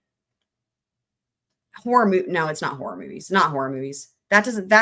Look. So remember what it says: a person prone to wrongful behavior. I mean, everybody watches horror movies. It's something else. It's something else. And they're not saying what it is. Nobody's saying what it is, but there's a lot of back and forth about it, whatever the thing is.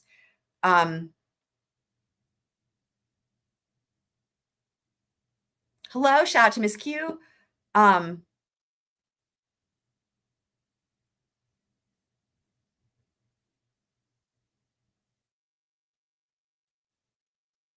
it's the category number for the seatbelt ticket. Okay. Is there anything worth pulling that up for? Like, is there something specifically interesting about that?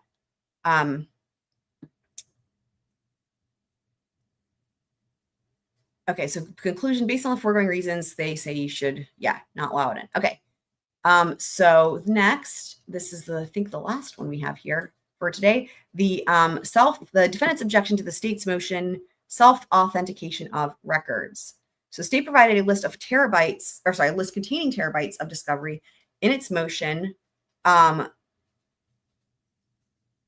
for admission at trial based on an exception to the rule against hearsay. This is an example of the discovery practices the state engages in which violate Mr. Kohberger's right to due process in a fair trial. Mr. Kohberger grounds his objection in all of the things. Business record exception, right? And that's what when we read the state's filing for this, I was like, yeah, business record exception. I'm sure that's what they're saying, right? So what this defense is saying is the provided list is not easily identifiable as to which this records the state is referring to. Many of the records require a foundation because the state has not supplied information to guarantee completeness and authenticity of the record. Completeness. By the way, for anyone who missed it the other day, we did cover the most recent filings for Donna Adelson, and I just want to let y'all know her investigator has been disqualified for conflict of interest yet again, another one. And also the defense filed a motion to eliminate, try to keep out Wendy's book. Aside from issues of authenticity, the state provides no basis upon which any of these records are relevant. Okay, relevancy. We know that has to happen first. Only then does the determination of whether okay. So I see what they're saying. What they're saying is, look, we have to put this to a relevancy test first, and then we can go through the hearsay.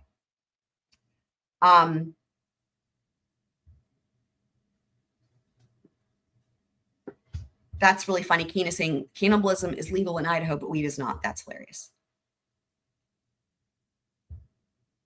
He whipped it out. Kane, I thought the same thing. I didn't say it, but I thought something like that too. I think it's something like that. He whipped it out, or he had some gay pornography or something like that. That's what I think. I think it's something like that. However, exposing yourself, though, they can charge you with a crime for that. That's why I'm like wondering if like gay porn is like, you know what I mean? Like exposing yourself in public, they would give you a citation for that. Whatever the thing is, it's not in the citation, but it's in the video. So yeah, that's kind of why I guess I ruled the whipping it out part out.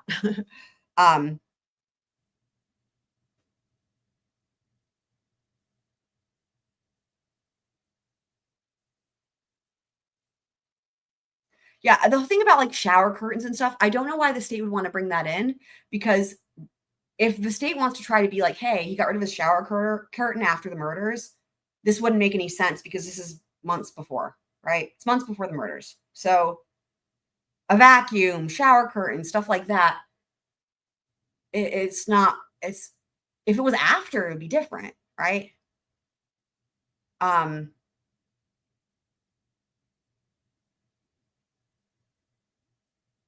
MCAT's listening at work. Excellent.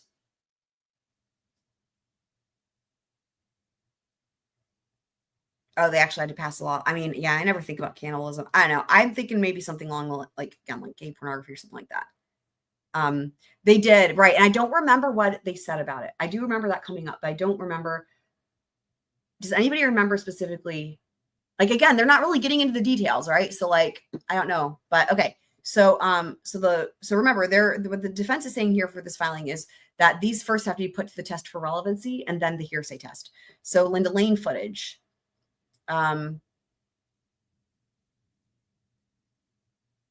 Okay, these surveillance videos contained in the folder AV, all the numbers, are two videos from the same viewpoint. They are each a 1 hour time block. Counsel has located in discovery video footage from the two cameras that are between 8 and 9 gigabytes of data. This data runs in numerous clips of varying length, an approximate total of 12 and a half hours. The state has not provided any specifics related to what it intends to rely on or use as evidence, nor a certificate that the videos were made and kept in a course of regularly conducted business activity. And if it was the regular practice of that business to make the report a record, no certification for this footage establishing that the criteria required exists.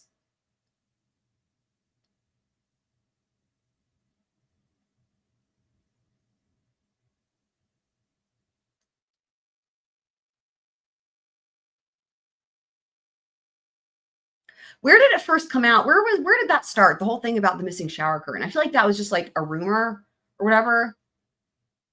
Like, but the picture doesn't have a shower curtain. Who knows? Like, here's the thing. Who knows if the state is even going to mention shower curtain? They may not even mention it, right? This was something that just came up in the media, right? Or whatever. People were talking about it. So I kind of agree with Tony that a shower curtain has nothing to do with anything. But I was just bringing it up because it was one of the suggestions that potentially something that he could have had on his passenger seat, like a stack of shower curtains, right?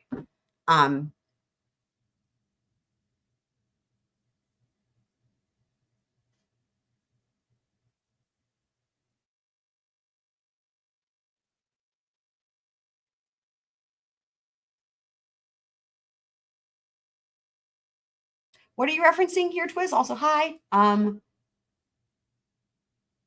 Oh, are you saying the shower curtain was in the WSU warrant return? But if it's missing, it can't be in a warrant return. That's what I was thinking, right? If it's missing, it's not there. They can't put in a search warrant return that something's not there, right? So body cam maybe, but like how would we haven't seen that. So how would, like, at least for the inside, right? So how would it would have just been, I don't know.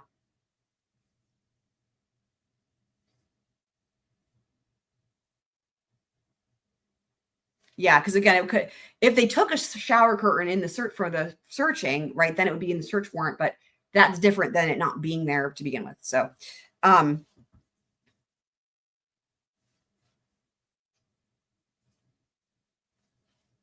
I mean, I don't know how any, like, what would a book of culinary chopping vegetables have anything to do with anything? Like, there's not. No.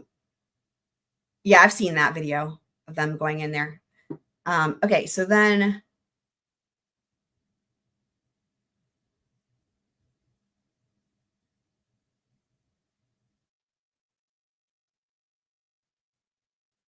we have the Albertsons video surveillance and business records for November 13th. This is a surveillance reporting that is about 3 gigabytes in size. This file contains multiple views that cover a 2-hour time block. The state has not provided any specifics related to what it intends to rely on or use as evidence, nor a certificate that the videos were made and kept in the course of regularly conducted business activity, and if it was the regular practice of that business to make the report or record. No certification for this footage establishing the criteria required exists. And then Amazon financial and user records contains an Excel spreadsheet with information categories for subscription information and order history for an Amazon account for Mr. Kohberger and his family members. Next one contains Mr. Kohberger's father account records and purchase history. These records list purchase for the entire family, which makes sense because it's a household account, right?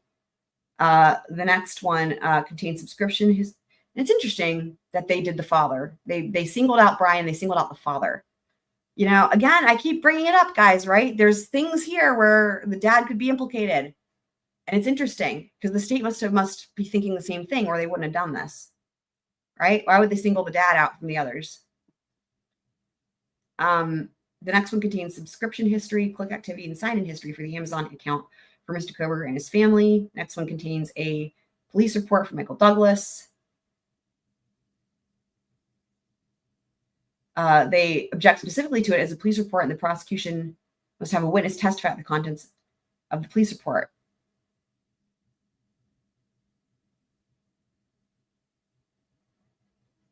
Huh.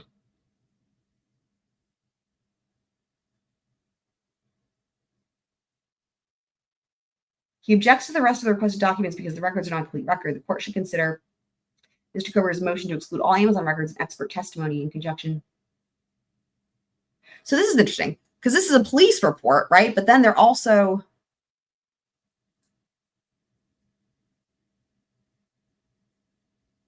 referencing Amazon in this.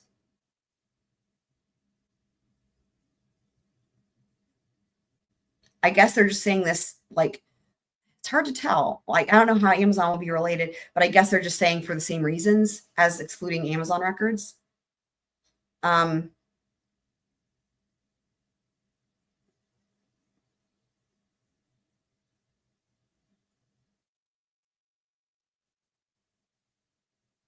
So AT&T phone records for Mr. Kohberger.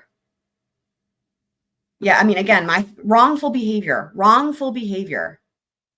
but not illegal. That's the thing. That's whatever it is in the video. AT&T phone records for Mr. Kohberger, Madison, Mogan, and Xana. Mr. Kohberger notes that these records are one copy of several copies obtained during the course of the case. The folder also contains records relating to someone else. The state has not provided any specifics related to what it intends to rely on or use as evidence, nor a certificate that the records were made and kept in the course of regularly conducted business activity. So a lot of this is kind of the same thing. They're saying the state's incomplete expert disclosures. Oh, bagel shop video. I haven't had a bagel in forever. The surveillance video is over 7.5 gigabytes in size. There's been no information about what the state intends to use or how it's been certified. Bank of America records for Bethany and Xana. The two folders contain different sets of information. That's interesting. There's an additional record listed that appears to be of another to another person. Huh. Banner Bank records for Ethan. The state has not provided any specifics related of what it intends to rely on or use as evidence. Yeah, I mean, it's a good point because, like, I don't really know why their bank accounts would be, like, why the state would be using their bank accounts, right? Like, why is that? Anyway, unless they're going to try to show that no one in the house bought a knife. I don't know. Well, the punctuation is just. It contains Banner Bank records for both Ethan and his mother. Oh my God, the state is not. They should not be using his mother's records at all. Like, what the fuck? The state does not provide any specifics related to what it intends to rely on or uses evidence, nor a certificate that the records were made and kept, business records of Citation. Okay, so Cafe Artista. This disclosure contains still photos as well as multiple files of recordings. The total amount of video footage available is around 2 hours. The state is not, same.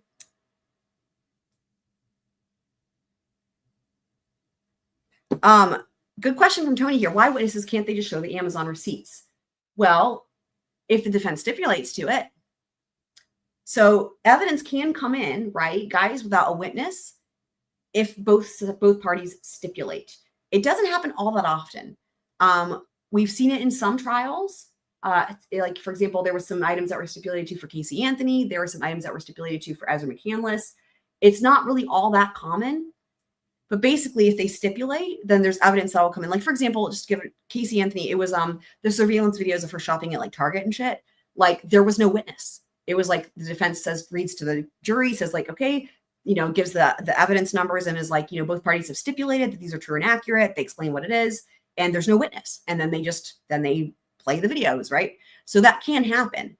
So, but you better believe that the defense is not going to stipulate to much, if anything, in this case, probably. And anything related to Amazon, definitely not. So hopefully that answers your question. And that's true with any piece of evidence, right? Like if it's something that's like a document or a video or a photo, they can stipulate, and then it can come in without a witness. The general assumption is things aren't stipulated to, basically, right? In order for it to be stipulated to, there has to be an action taken, right? Like what the parties have to probably talk ahead of time, right? And then they file like a joint motion to stipulate, right? And then the judge takes a look at it, and so the assumption is like things aren't stipulated to, just to make that clear. So Cafe Artista, this disclosure contains still photos as well as multiple, right? And this is all, I think we already read that one actually. Same. All right, Coroner Club, video surveillance. These two files may be duplicate disclosures. The video surveillance is from 14 different cameras with multiple hours of video footage. There's no disclosure containing what sections of this discovery intends to use at trial. They left out the state. State intends to use at trial, or how this record is a regularly collected and maintained record for the business. Corner Club financial transaction. This is 138 pages of receipts from the Corner Club bar. There's no disclosure regarding what the state intends, what pages state. So for example, let's just say that, because this is 138 pages of receipts. In other words, this is definitely not just the receipts from whoever was there that is a victim of this crime, right? This has got to be like all of the receipts. Like, for what I mean is like, the state asks for all the receipts and they give a range of hours, right? And then the Corner Club turns it over. And I would imagine this contains all kinds of receipts from different people because it's 138 pages, right? And then they just turn all that over to the defense. And this is what we're going to submit. Like, no, I can see why earlier in the defense's argument, they started with admissibility, because other people who are strangers and their drinks that they bought on these 138 pages of is not relevant at all, right? Like Billy Bob, Sue, or whatever the fuck bought whatever, who cares? And so I can see why, like, this is great. Like the state has not said, here's what we want to actually use and pulled it out. Like what I would imagine it probably is probably whatever drinks the victims bought, right?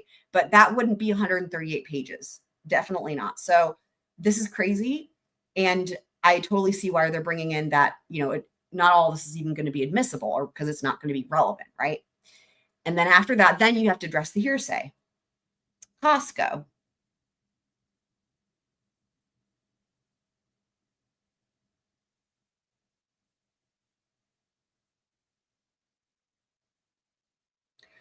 So the Costco surveillance, this surveillance is from up to 10 cameras and runs approximately an hour. The state,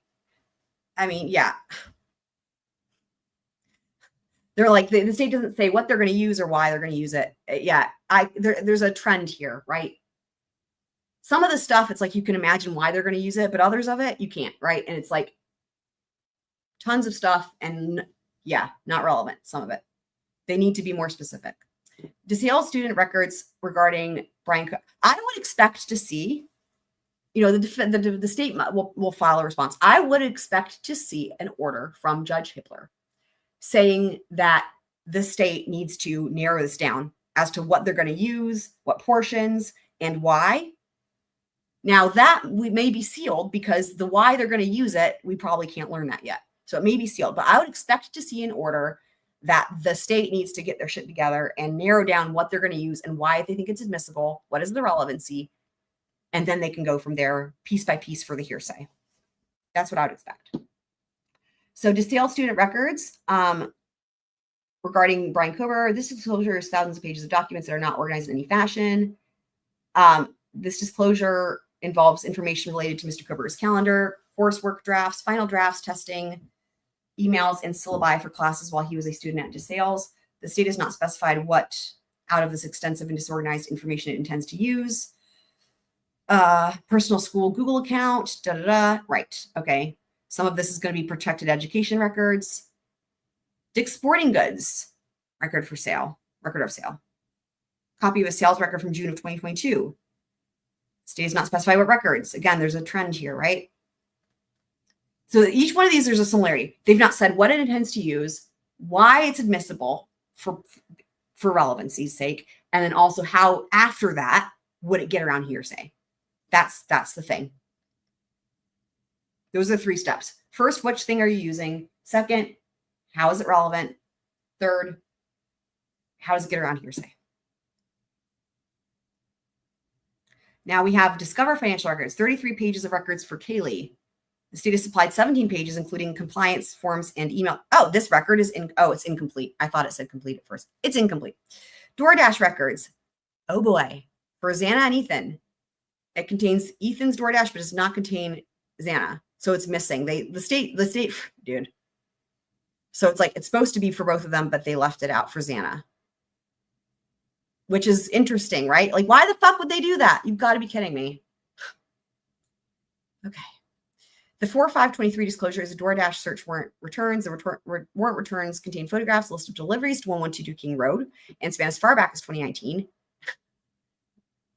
Test for relevancy, right, guys? And a spreadsheet of communication between the person ordering the food and the DoorDasher. The state does not specify which of these records it intends to use at trial, how they were made and kept, and again, the hearsay. Early warning records. This disclosure contains some certificate, but no record with content.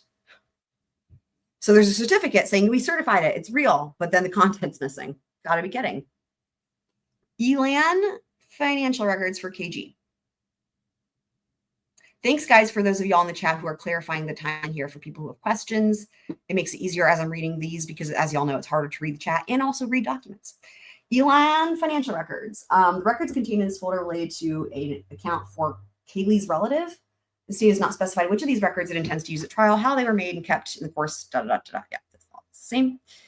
ENS records. This disclosure contains 2 dates of surveillance. Oh, sorry, let me just read this. So 1300 Johnson Avenue, Pullman. Surveillance video for November 13th. State has not provided any specifics related to what it intends to rely on or use as evidence, nor a certificate that the records videos were made and kept in the course of regular. Okay, that's the same. Farmers insurance surveillance video. Floyd's cannabis surveillance video. A lot of this, if it's exactly the same, I'm not going to keep reading. I'll read the thing, but I'm not going to read if it's just the same about the business records exception. Forestax, crypto.com. That's interesting.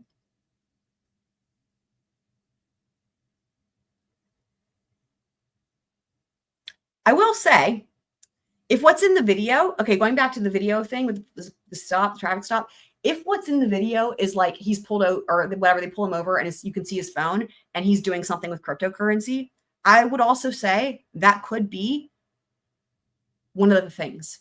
That could be a thing because here's why. Again, not illegal, but there's some people who have thoughts about cryptocurrency and some people are afraid of it or think it's only for criminals, right? You can see how that could be one of the possibilities that to me would meet all of the descriptions outlined in the filings related to that video, where again, it's not illegal, but it could be wrongful behavior. And also it's not connected to the crime. So far, I think I'm looking at like maybe something like gay pornography or maybe something like this, like related to crypto. Okay. Grub truck. Oh, by the way, state wants to use Michael Douglas to introduce that testimony about this crypto. Grub truck video surveillance. So 4.5 hours of video. Again, that's ridiculous. They weren't there for that long. This is crazy.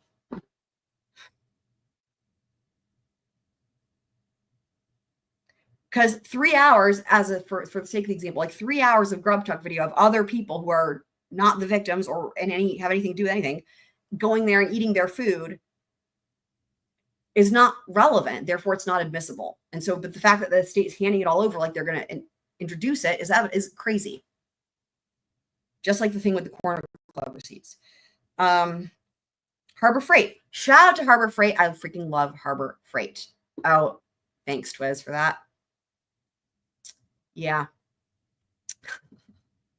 I was researching penetrometers yesterday. I found a pocket penetrometer. For those of you guys who are like, I need a penetrometer on the go because I can't just have a regular one.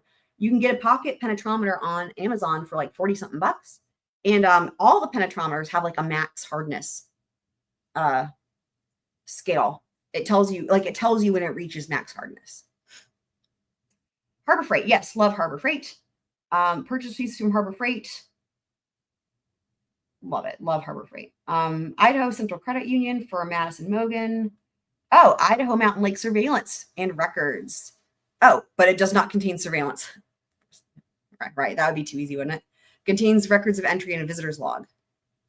The time frame exceeds the date he was arrested. State has not provided any specifics on what it wants to use. Okay. Joanne Fabrics. Contains purchase information and a receipt. We don't know who it's for. Latah County Sheriff's Office, Darren Duke body camera. Oh, this would be the stop that we've been talking about here. And look. They're saying it can't be presented, and then they're citing the 403B. That's what that is, basically. 403B is the same thing. So they're yeah.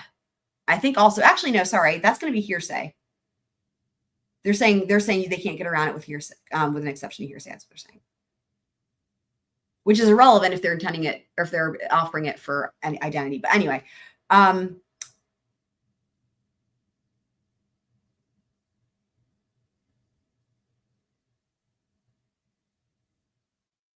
Marshall's financial records. I've never shopped at a Marshall's. Oh, wow. Huh. Contains a variety of documents that include police reports, photos, interview, handwritten notes, consent forms, victimology. Huh? Wait, what? Okay, so all the Marshall's shit. Okay, so we got one category is Marshall's receipts. Then we got another category. That's this category. Contains a variety of documents that include police reports, photos, interview, handwritten notes, consent forms, victimology questionnaires, receipts, copies of messages, and other documents, most of which are not related to Mr. Kohberger. What? What the fuck is that about?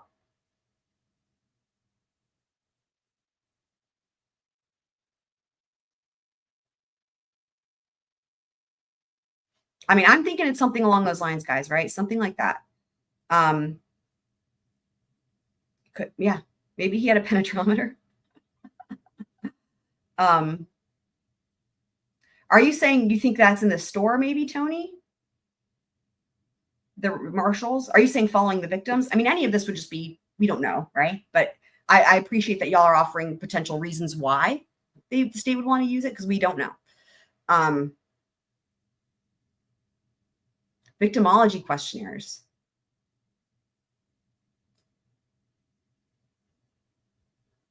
But look, it says most of which are not related to Mr. Kohberger. But that means some are? I don't know. This one says it contains a single-page document listing purchases from multiple businesses. This file contains nothing to identify what it is or what it is about. There's no certification. National Weather Service records for November 12th and 13th. Numerica bank records for Kaylee.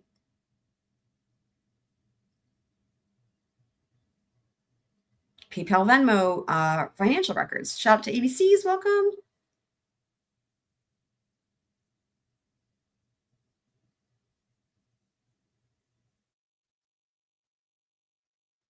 More bank records from PNC's bank.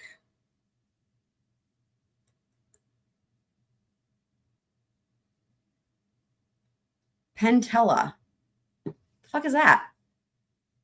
Data account for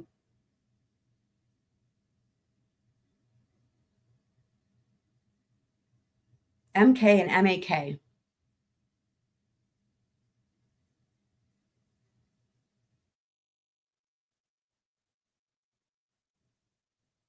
Am I just blanking? Who are those people? MA and MK and MAK.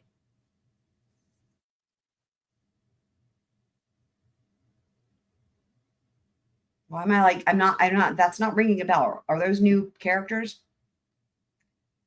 Pennsylvania State Employees Credit Union. It does contain records for Mr. Kohberger. And now they've got records again, MK and MAK. Oh, I bet it's his family, maybe. Oh, Michael Kohberger. Okay. I don't know his mom's name. Is it Marianne? I bet that's what that is. That's got to be what that is. Okay. That's got to be what that is, his family. Okay. Petco. Financial records for Kaylee. Rite Aid financial records. Yeah, Marianne. Yeah, that's his parent. Michael and Marianne. That's his parents. Yep.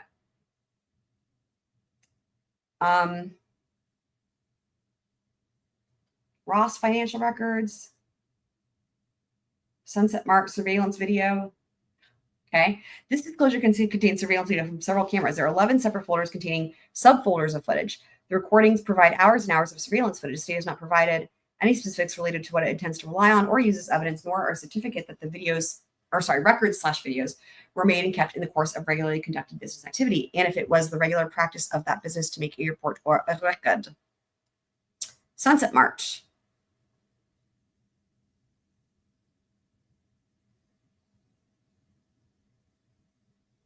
Some of the same here. Target financial records, always with a target.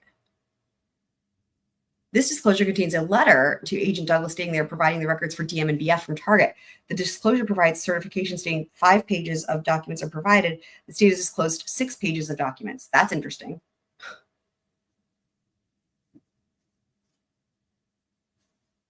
TikTok user records. Oh boy. This record contains user history, including use, messaging, and videos. The state does not provide any specifics. Again, they want to know specifically what they're going to use, but we can only imagine. TJX financial records for DM. T-Mobile phone records. Umpqua. Twins, look. Umpqua. It's not just an ice cream. It's a bank. Did you know that? Twiz's favorite ice cream is Umpqua. More DM banking records. Huh. Additionally, this disclosure contains a copy of a grand jury subpoena and a letter of instruction, footnote 1. Oh, well, yeah.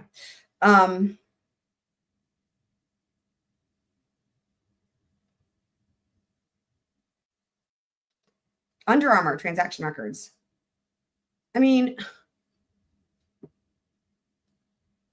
y'all, I don't know. I don't understand what the deal's with that. Like, I've got tons of Under Armour stuff because I like to run. I have Under Armour, Nike, probably more Nike than Under Armour.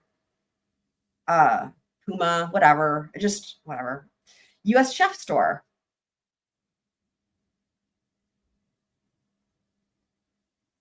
Video surveillance. I mean, I don't know. I'm sure someone looked into this. Do the U.S. chef stores, do they sell Kabar knives? I don't think they would. It doesn't seem like it if it's a chef store. I just don't know why, anyway. We'll find out what they're going to do with this stuff.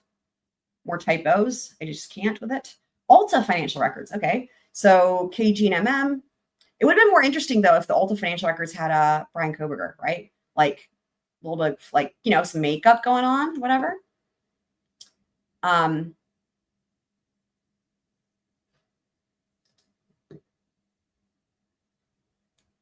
Verizon phone records. JD. Okay, that's the Jack dude. But it looks like it says the disclosure contains phone downloads for each of the named persons. Huge amount of data. And then this disclosure contains records for EC and BF, but there's no records for JD. Basically, it's like these are just a mess, basically, from the state. Walmart surveillance. Oh, always with the Walmart, too. Walmart surveillance financial transaction records for Bryan Kohberger. Several surveillance videos from Walmart. They would not open and provided in converted format. Fuck me. Y'all, just embarrassing, right? Embarrassing. They didn't. Okay. So in other words, not everything was in the converted format, and things that were converted wouldn't open. What a mess. What a mess. So the defense has no idea, like, I guess, what is even what we're looking at. They can't look at it. So Washington Department of Motor Vehicles surveillance video.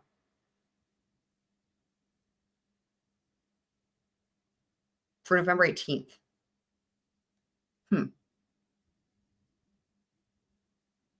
What's interesting, though, is that okay, Twiz, because didn't Washington say, like, hey, we don't still have the footage that would have shown Bishop, right? That trap where the lights are, where the cameras are. Well, there's lights too, lights and cameras. Lights, cameras, action. Didn't they say they didn't have it? Because what are the odds, though, that they didn't have anything for that date, but they've got it for 5 days later, right? Did you catch that when you went? I'm sure you've read this, Twiz, but like, isn't that interesting, though?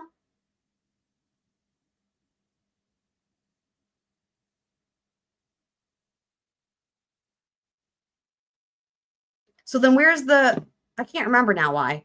Because they should have, though, then the Bishop. Unless that's what this is. No, it says it's for November 18th. What? Oh, wait, there's more. No, that's registration. Because remember, guys, the state's theory, he should have passed through that intersection at Bishop Boulevard twice. And he would have been on camera. Oh, that's when he registered his car. So you're saying it's him at the place. Oh, inside the DMV. Okay. I see what you're saying. It's him inside the DMV, not videos of him driving. Got it. Okay. Got it. Okay. I see. And then there's okay, that makes sense. And there's the registration documents. Okay. Washington Trust bank records, Wells Fargo bank records. What's interesting to me is some of these people, they bank at a lot of different places. Umpqua. Winco. Financial records. What was Winco again? I can't remember. Is that a store, a gas station, a bank? I mean, financial records, right? I don't even know. What is it? Video surveillance. Looks like everybody fucking went there. That's interesting.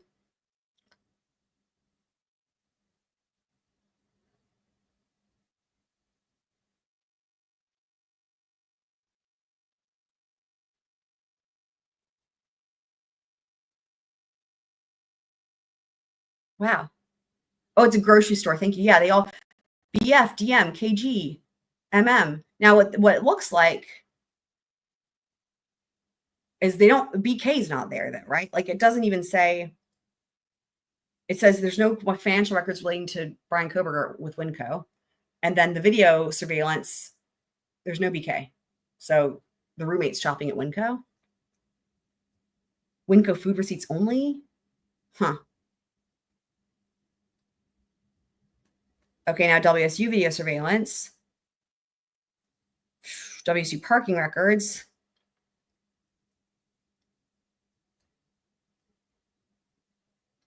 Oh, there's the Nissan Sentra. DB has brought that up in the Discord.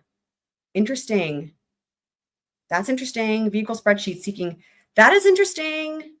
Is it because somebody thought it was a Sentra? Yeah. That's interesting.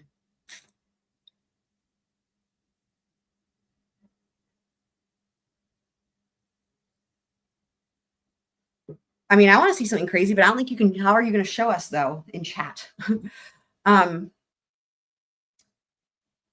Okay, so the state is seeking broad authority to provide in the future a certification for records listed above. These records are extensive. They contain several terabytes of video and thousands of pages.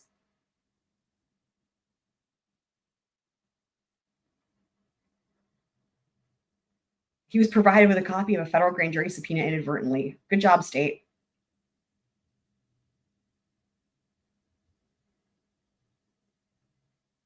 The exhibit. So there's an exhibit here. This is a letter from FBI agent Douglas directing the keeper of business records to contact him prior to fulfilling the subpoena. In the exhibit, there's an affidavit of compliance, which specifies what documents are responsive to the subpoena and specify what is supplied. As has been pointed out within the discovery items listed above, when the affidavit has been produced in relation to the FBI grand jury subpoena, there's usually a discrepancy. Mr. Kohberger urges the court to first require the state to explain how each of these records are relevant because the mass production without specificity. Yeah, like I said, my thought is that the Judge Hippler is going to be like, yeah, state, you can't. That's what I expect. Like, this is a lot of it. Yeah, there's a lot of problems with a lot of this. They at least need to start by narrowing it down and making sure they can at least open the video files for starters, right? Mr. Kohberger's objection to the state's broad request is summed up with reliance on his rights and protections. Yeah, they're basically like, this is so obvious. Like what I'm saying, this is so obvious. You know, it's like, it's an easy one. It's an easy one. The state just can't, you know, this is ridiculous. It's ridiculous. It really is ridiculous. And it's really disgusting and rude of the state. It's insulting, really, that the state would just turn over. Like, again, I can remember the number easily, so I'm going to go back to it. The 183 pages of receipts from the Corner Club. Like, what the fuck? Craziness.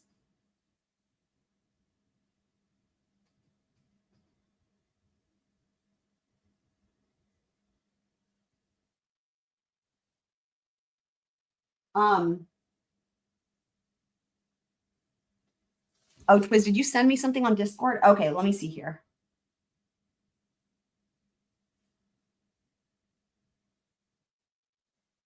Oh, he sent me a map. Okay.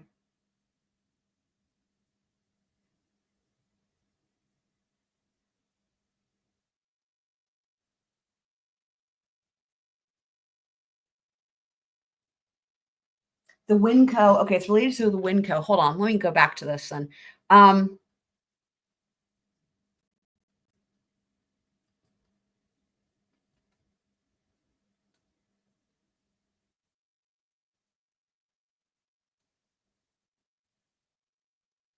So basically,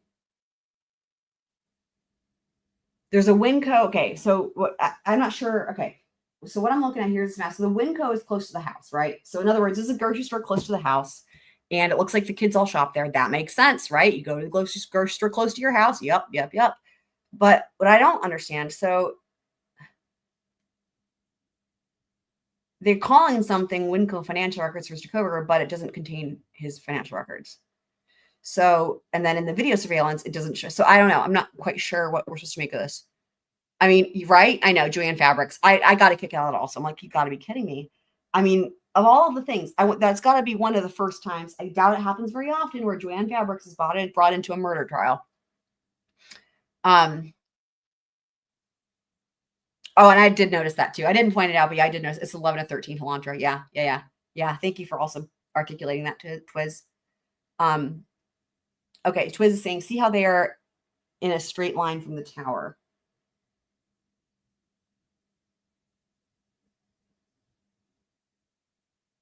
What do you mean, what they are you saying, Twiz? Oh, the house and the store, maybe? Is that what you're referencing? Now, they're in different shaded sections. Again, since we last talked about, I did further research, guys, on the shaded colors. I cannot find anywhere on the internet what those mean. So,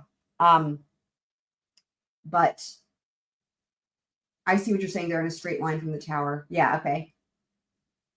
Yeah.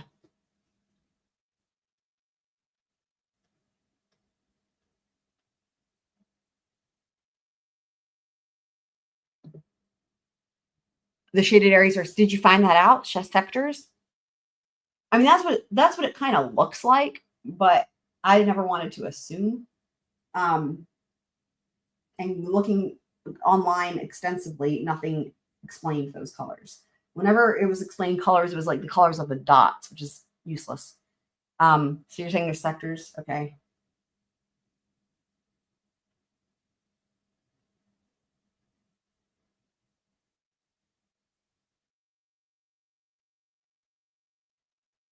I mean, I don't know why the state wants to bring in these videos of them shopping at the store or whatever, buying food at the store or whatever.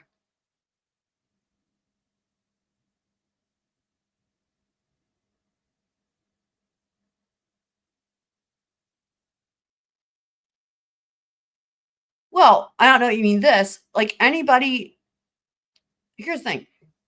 Anybody that is anywhere using their phone is going to be using cellular resources that provide coverage to another area that they're not in. That just goes without saying.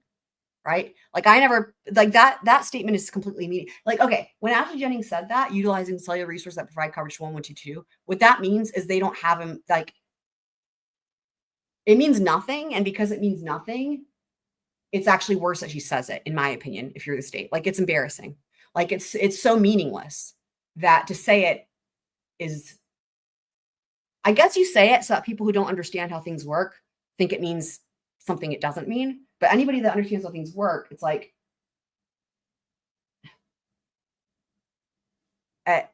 you know, that's why I don't know.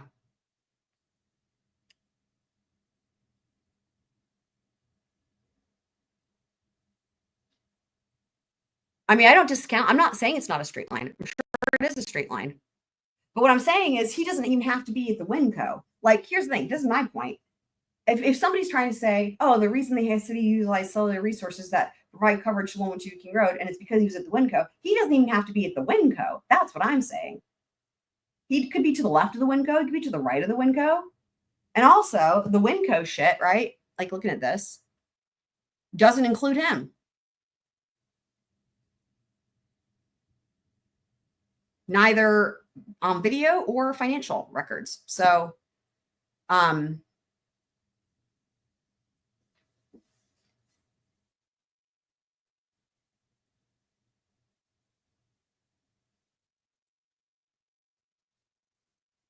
where are you getting where the azimuth is, though, Twiz? I'm not disputing. I just don't see where that's like where, because I would love to be able to see that on the map. Is that one of those things that's on the number there?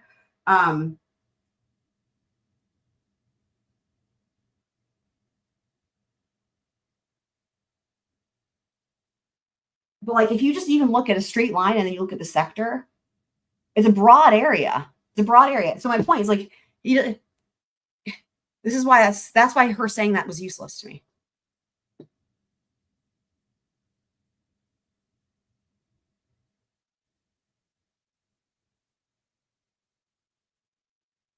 And that's fine. My Twiz. What I'm saying is this.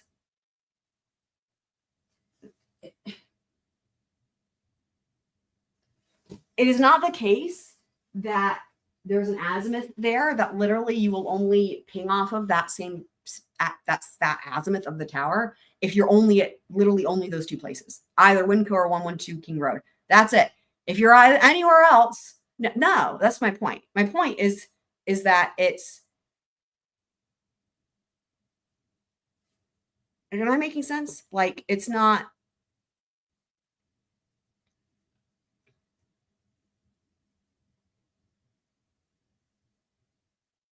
because I would imagine, right? Like, I would imagine the reason that Twiz brought this up is to try to be like, oh, like, look, like somebody could be at the Winco, right? Like, look, correct me if I'm wrong, Twiz. Like that somebody could be at the Winco shopping, right?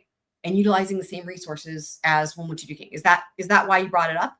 Or is that not why you brought it up?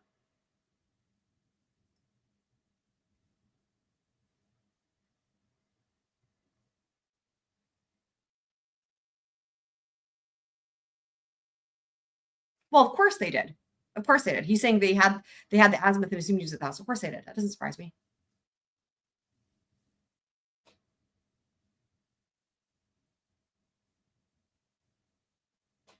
I mean, but the point being, he could have been at the Winco, but he could have also been not at the Winco. That there's a broader area there. That's my point. It's not only one. It's not like there's a cell tower with a specific sector, or sorry, like the azimuth that literally only services that grocery store and the house, right? You guys see what I mean? Like, so, and again, the Winco shit here that we're looking at doesn't include him. So,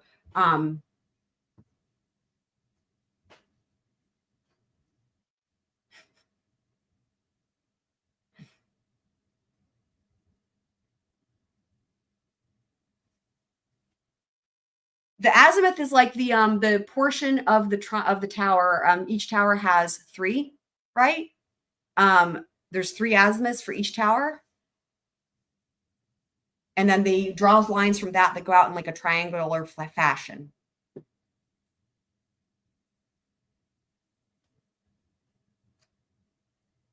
Twiz is saying that's not correct. Okay. That is my understanding. I've been wrong before. Not saying I know everything. Thought I knew what an azimuth was, though.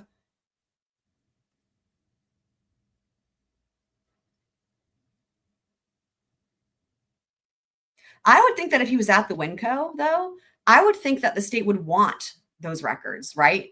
Because they could try to make it look like he's shopping close to the house, right? Wouldn't you guys think that?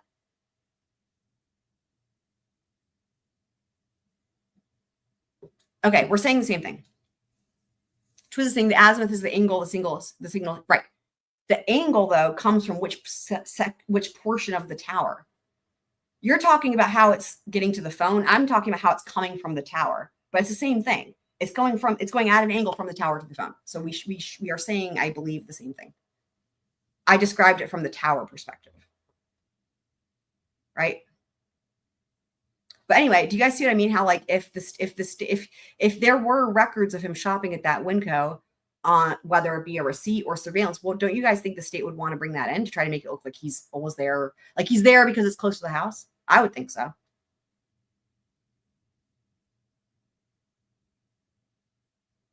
I might be saying sector when I mean azimuth. Maybe that's what I get. Right. We get it. It's a straightish line. Yes. I don't know why. I'm way ahead of that. I'm at the part of there's a straightish line, but even at 10 feet to the right of the Winco, or 10 feet to the left of the Winco, or 10 feet in front of the Winco, or behind it, would still be a straightish line, right, to Wonwuchiduking. That's my first point. My second point is if he was at the Winco, wouldn't the state want to bring that in, or the defense, somebody? Like, in other words, we're not seeing that, right? So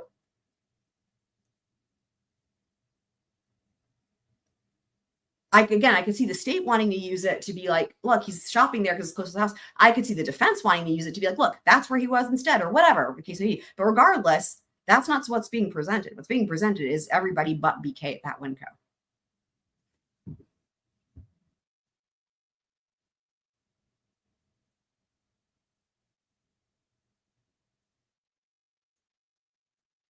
I'm on the Discord. I'm not getting anything from you, Twiz.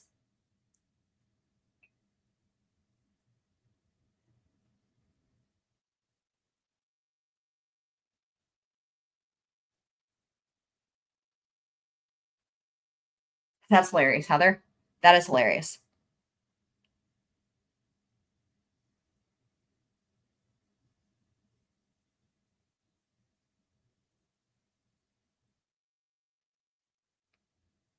The other thing, though, Twiz, is this. Are you now saying that you think he was at the Winco? Is that what you're saying? Because isn't he supposed to be at the park? I'm confused.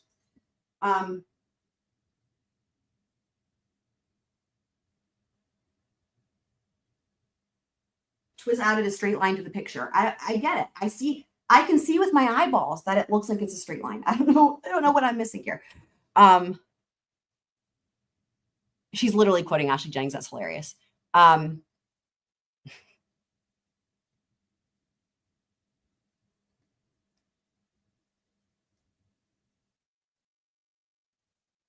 Oh, you're talking about the 12 previous times. In my mind, that is such a useless detail. I completely forgot about that. Now everything makes sense. I completely disregard that because it's useless. Oh my God. I didn't realize people were still talking about that because it's so useless. That's why I was confused.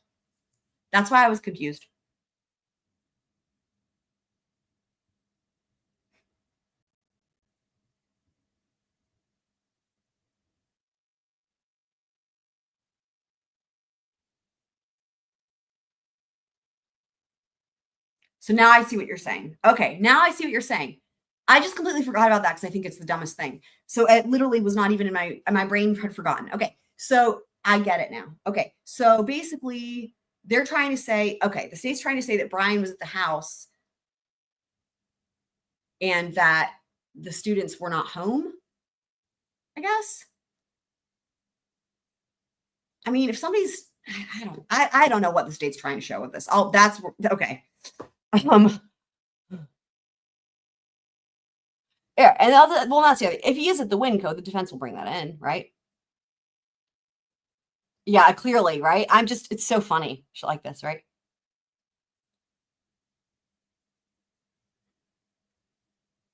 Well, they have Winco. I mean, it says Winco financial records. That's interesting if it doesn't take credit cards. So I guess they put records of people paying cash, but then there's video surveillance.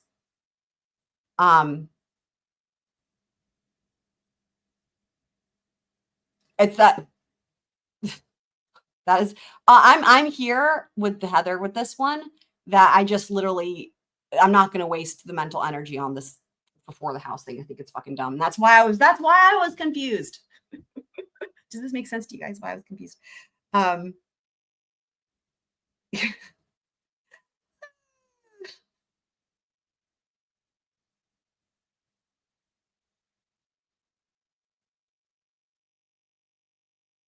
like, my point is like, it's dumb. I see the straight line that Twiz drew. I think, Twiz, you're missing my point, which is if you were to be just outside of the Winco or just behind the Winco, or like if you were to be somewhere else, that straight line, like I keep saying, I'm gonna say it one more time, that straight line for the azimuth literally isn't only those two things, right? It's not 122 king or Winco or else you don't exist, right? It's not only that. It's not limited to just that. So my point is like, this is ridiculous because just paying at a tower that services a whole area, it's just dumb. That's why I just, in my brain, I just deleted it out because I'm like, this is ridiculous. Why are we talking about this? That's why. It doesn't mean anything. It's nonsense.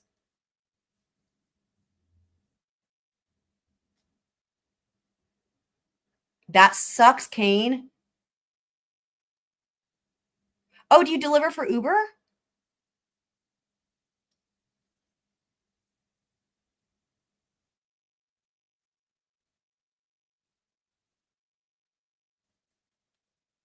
And welcome, Toes, as well. Thank you for being here.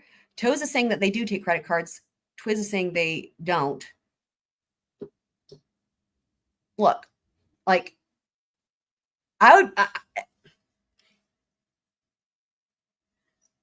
for me, like, this makes no difference unless we're going to learn what they're cooking for dinner, because it's like, what do they got in their shopping cart, right? That's what I'm more interested in with this.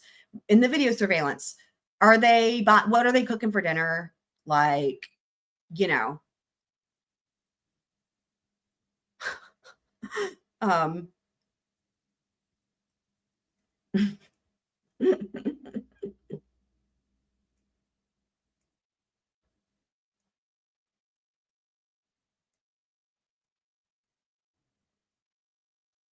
mean, if they have financial records for these people, there's something, right? So I don't know. I don't know if they take credit cards or not. I'm just saying, I'm literally reading the document. It says they have financial records. So, but again, there's nothing for BK.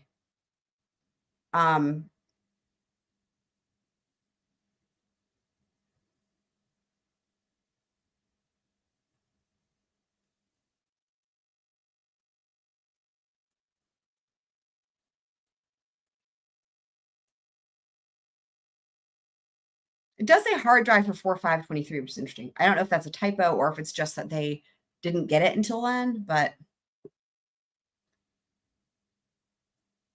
why am I quiet? What do you mean? Is my voice quiet? Is that what you mean?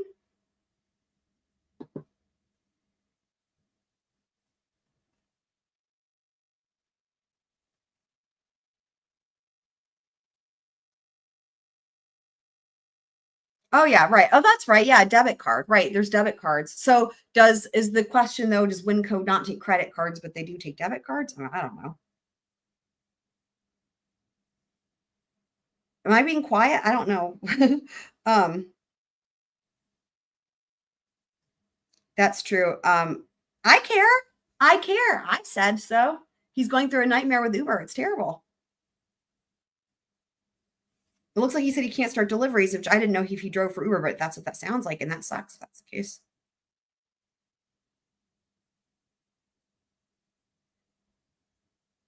Oh, yeah, Heather's saying, so making a distinction, right, between like credit and debit card. Correct. Yeah. Could be.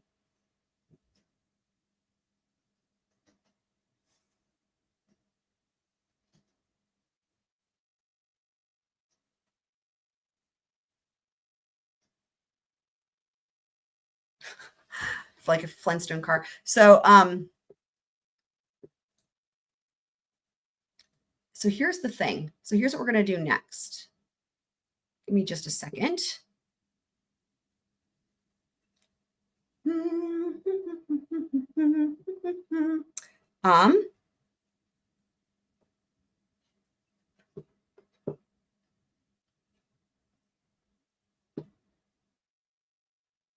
So I do have these links pulled up for that were included in the DNA filings. I don't know if these are worth reading. Actually, why do I feel like I've read this one before? I do think they actually might be worth reading. We're not going to do that today. I'll save these though. I'll save these and we might do them later.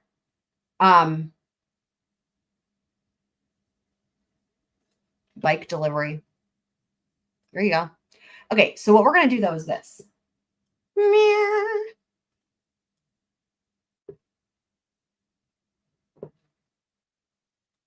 All right, as requested. It was requested on the last BK live stream, and we got distracted with the expert witness people. So which I realized when I was doing timestamps. So as promised, I followed up for anyone who wasn't here at the beginning. I followed up on all the things. I followed up on was BK or not BK? Oh my God, was DM showing a picture or not with the eyebrows, or just we talked about it in relation to the eyebrows, but was she showing a picture or not, or was it something she found on her own? We covered that. We covered the knife sheath and the knife and the PCA and the timeline of everything and Amazon. We recapped third-party defense in Idaho, which they call alternative perpetrator, and what is necessary for that. We looked at the case law on that. And there might have been one other thing we followed back up on. Oh yeah, the expert witness tweeting out about Ian Whiffin. And now we are following up with the last thing I wanted to do, which was following up on watching this, because we didn't last time. So this is the press conference from December 30th. Obviously, it says that. You guys can read. All right, here we go.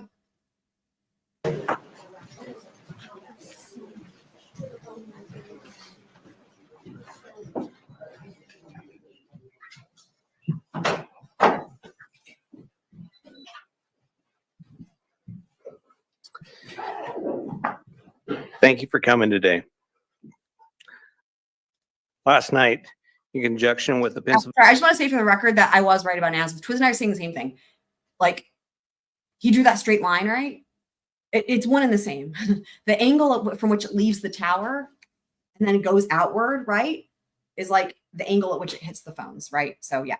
Pennsylvania State Police, Federal Bureau of Investigation, detectives arrested 28-year-old Bryan Christopher Kohberger in Albrightsville, Pennsylvania, on a warrant for murder of Ethan, Zana, Madison, and Kaylee.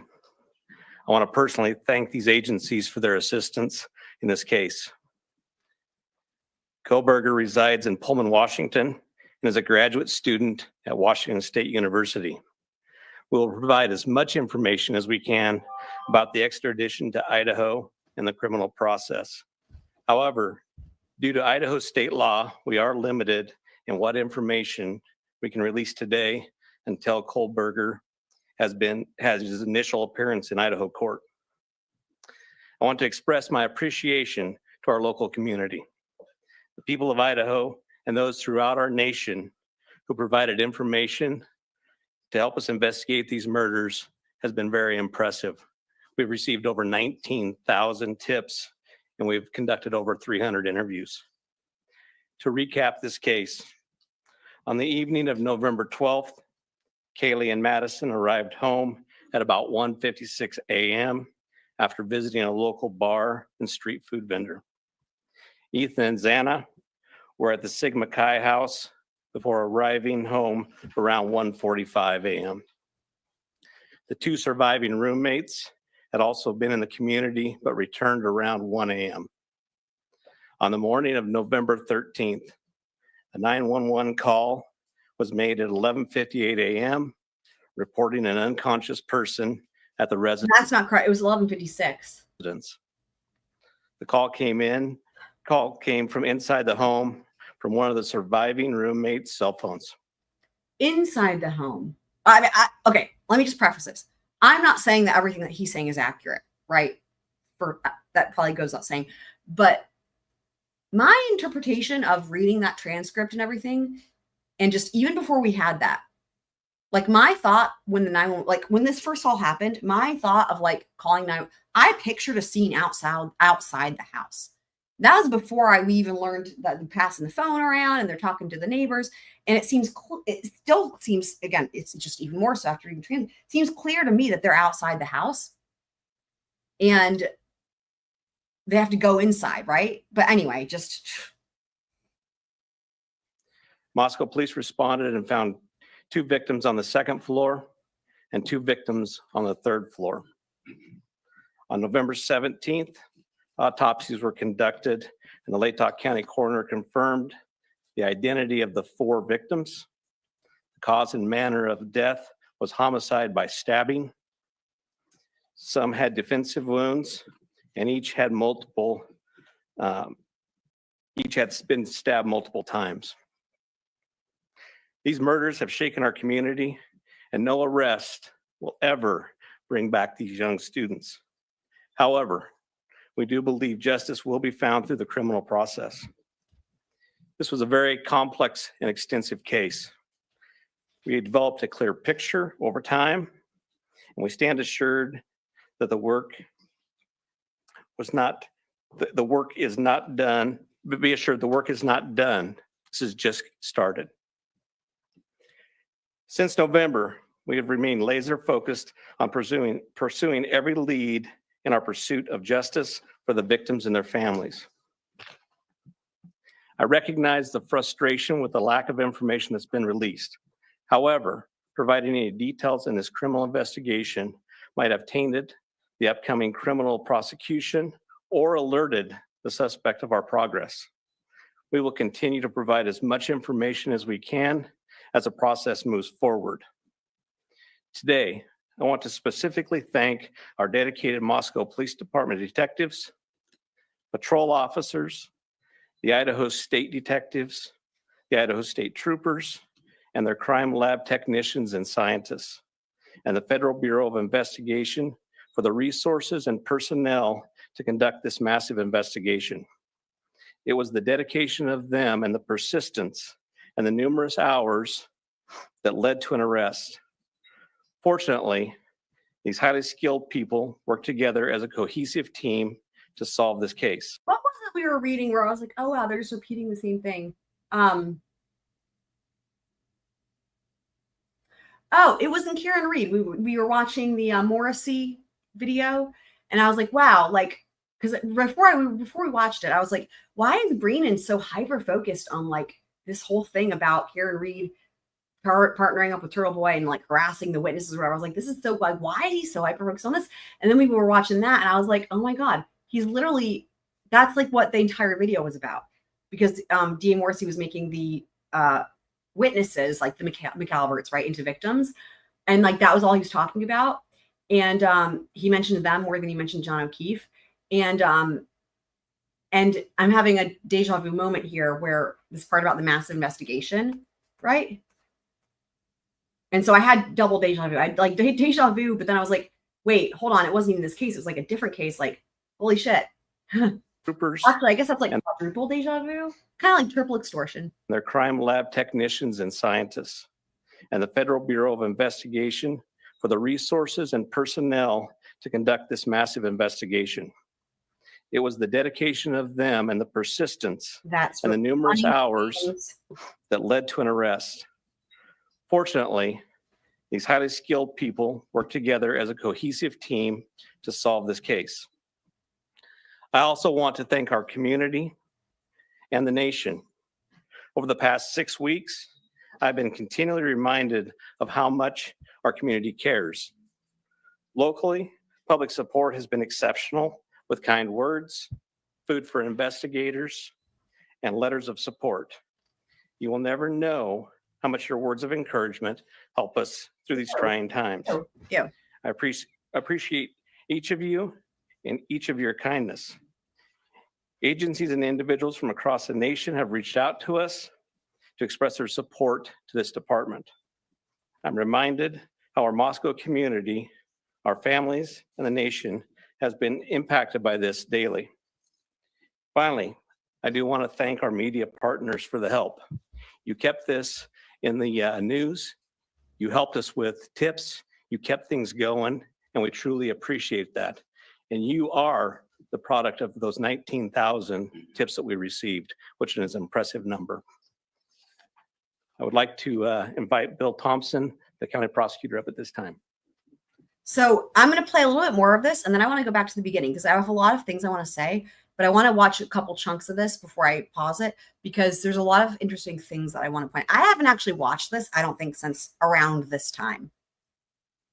I know a lot of people in the chat seemed to say the same thing because we were trying to remember what all was released to the public and when before the PCA. So anyway, okay. Hopefully that's fine with you guys. Good afternoon, folks. My name is Bill Thompson. I'm the Latah County prosecutor. Santa. And it's sad to be here, but happy to be here at the same time.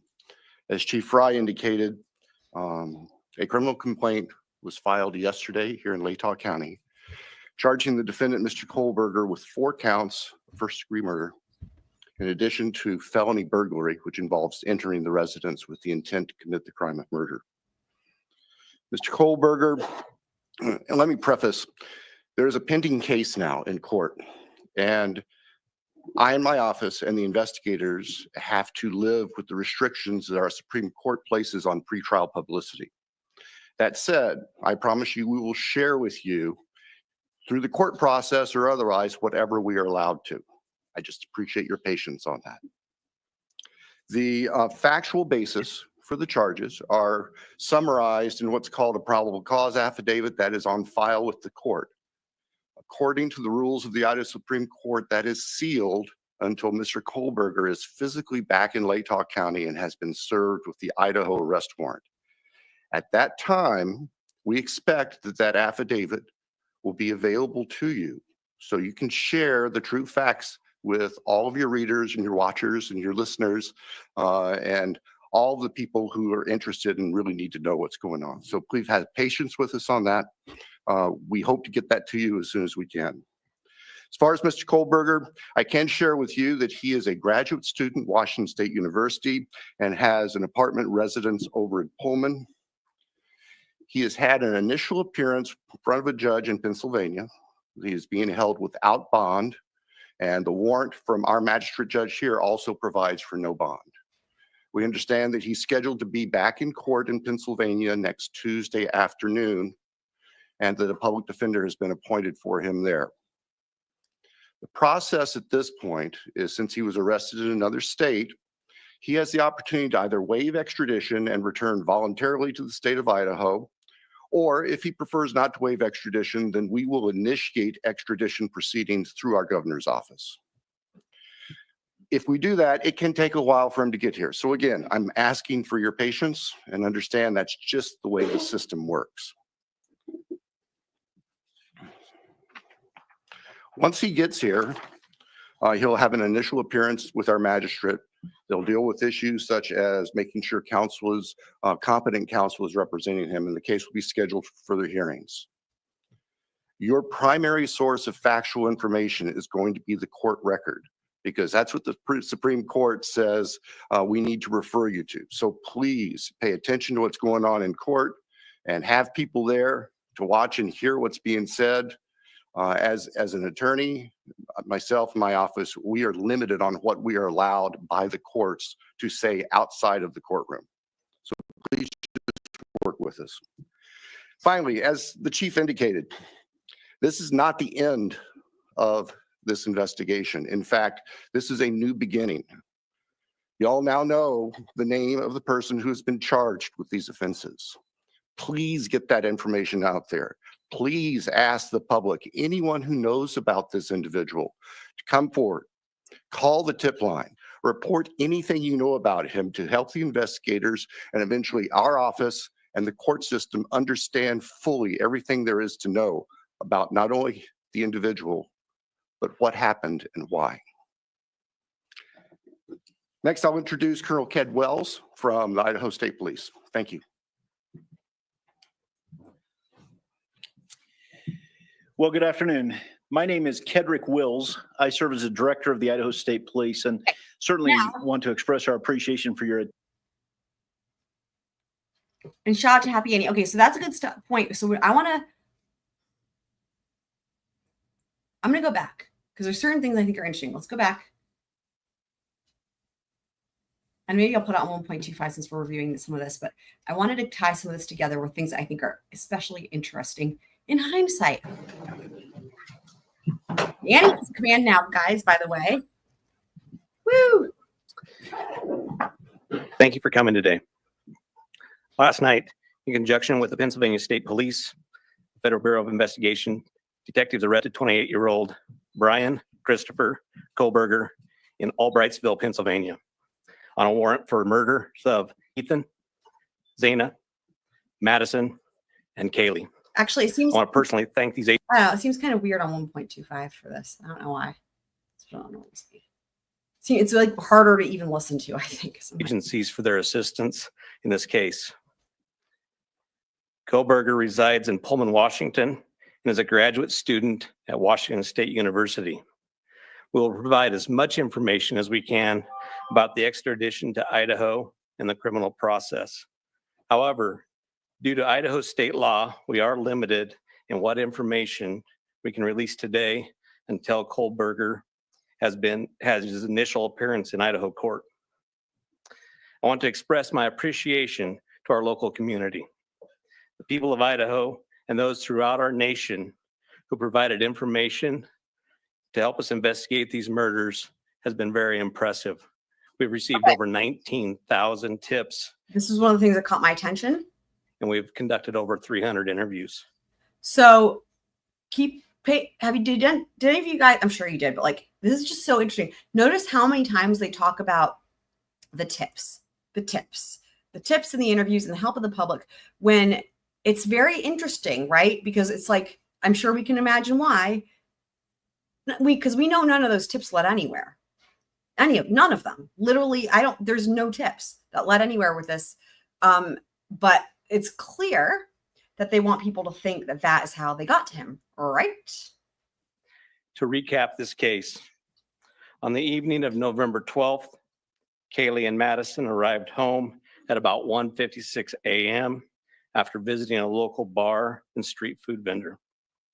Ethan and Zana were at the Sigma Chi house before arriving home around 1:45 a.m. The two surviving roommates had also been in the community but returned around 1 a.m. On the morning of November 13th, a 911 call was made at 11:58 a.m. reporting an unconscious person at the residence. The call came from inside the home from one of the surviving roommates' cell phones. Moscow police responded and found. And the inside the home part is weird to me, but it was weird hearing it then about unconscious, and it's like even more weird now than it was then. 2 victims on the 2nd floor and 2 victims on the 3rd floor. On November 17th, autopsies were conducted, and the Latah County coroner confirmed the identity of the 4 victims. The cause and manner of death was homicide by stabbing. Some had defensive wounds, and each had been stabbed multiple times. These murders have shaken our community, and no arrest will ever bring back these young students. However, we do believe justice will be found through the criminal process. This was a very complex and extensive case. We developed a clear picture over time, and we stand assured that the work is not done, but be assured the work is not done. This has just started.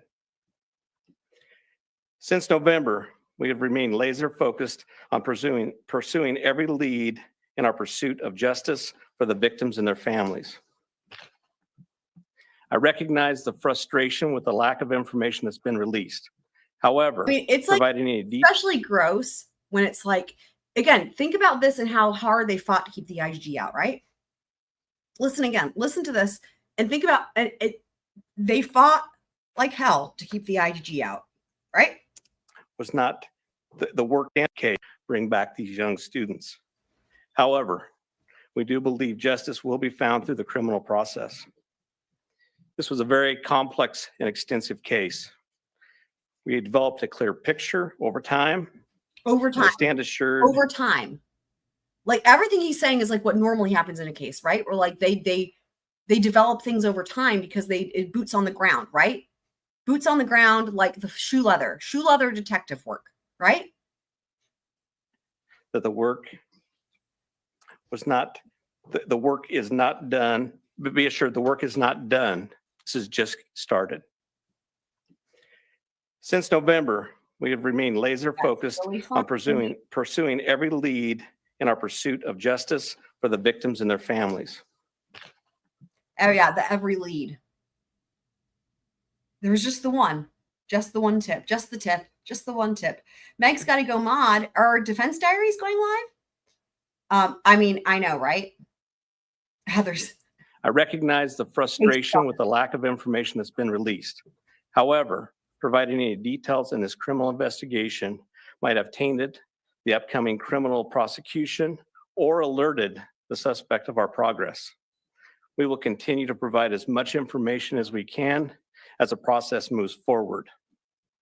Today, I want to specifically thank our dedicated Moscow Police Department detectives, patrol officers, the Idaho State detectives, the Idaho State troopers, and their crime lab technicians and scientists, and the Federal Bureau of Investigation for the resources and personnel to conduct this massive investigation.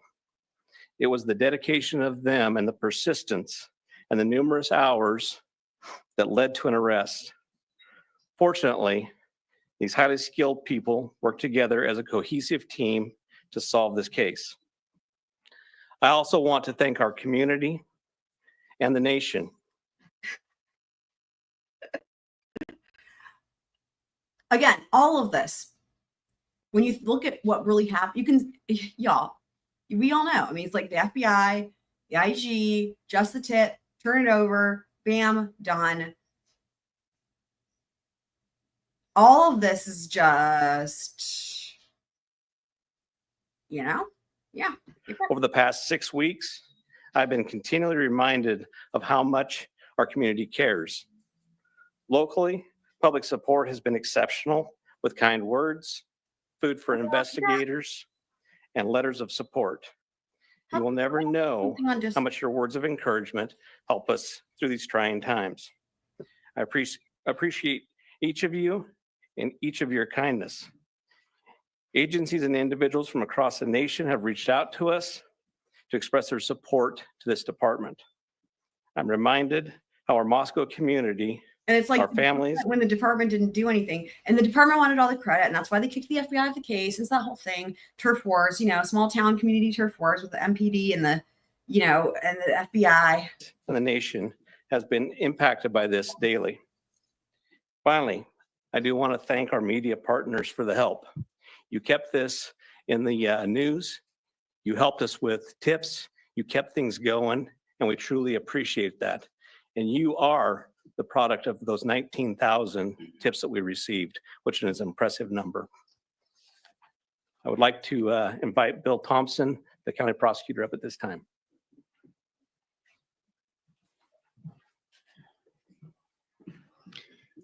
Good afternoon, folks. My name is Bill Thompson. I'm the Latah County prosecutor. And it's sad to be here, but happy to be here at the same time. As Chief Fry indicated, a criminal complaint was filed yesterday here in Latah County, charging the defendant, Mr. Kohberger, with 4 counts of first-degree murder, in addition to felony burglary, which involves entering the residence with the intent to commit the crime of murder. Mr. Kohberger, and let me preface, there's a pending case now in court, and I and my office and the investigators have to live with the restrictions that our Supreme Court places on pretrial publicity. That said, I promise you we will share with you through the court process or otherwise whatever we are allowed to. I just appreciate your patience on that. The factual basis for the charges are summarized in what's called a probable cause affidavit that is on file with the court. According to the rules of the Idaho Supreme Court, that is sealed until Mr. Kohberger is physically back in Latah County and has been served with the Idaho arrest warrant.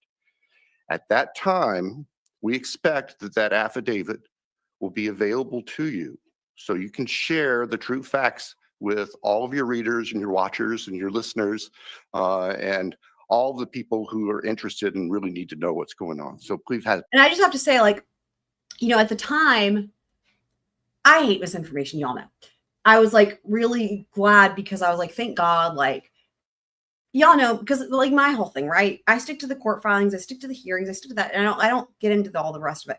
And so I was like, my take was like, this is a good thing, right? Like, this is the way, this is proper. Like, have people read the court filings, and it's just like, I still agree with that sentiment. It's a shame, and it's unfortunate that in this case the PCA is such a disaster.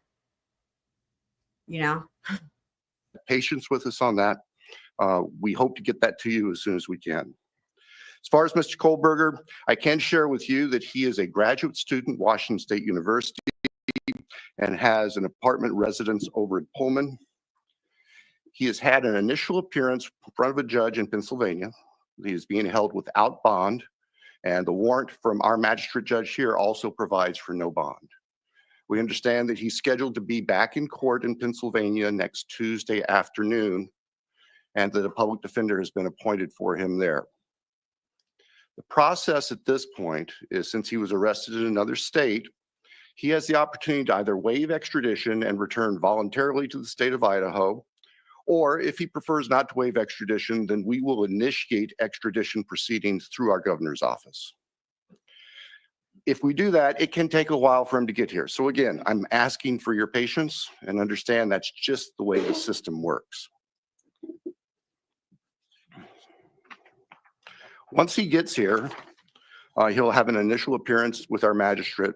They'll deal with issues such as making sure competent counsel is representing him, and the case will be scheduled for further hearings. Your primary source of factual information is going to be the court record, because that's what the Supreme Court says. And again, yes, agree with that. Still agree with that. That is my philosophy. Y'all know he's right. He's, whether it's fuckery or not, whatever they're doing in the court record or in the, in these cases, right? That's where you look. That's where you look. We need to refer you to. So please pay attention to what's going on in court and have people there to watch and hear what's being said. As an attorney, press, right? The thing is about the press, they don't read the court filings. So I don't blame the court filings for what mainstream media says or does. I think they're irrelevant. They're not related to, they maybe read part of the title, because sometimes the titles are quite long of the different pleadings. They maybe read the first couple words and then they run with it.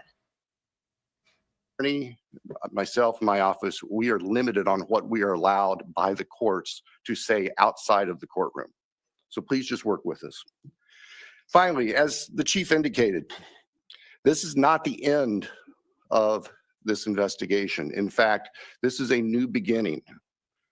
You all now know the name of the person who has been charged with these offenses.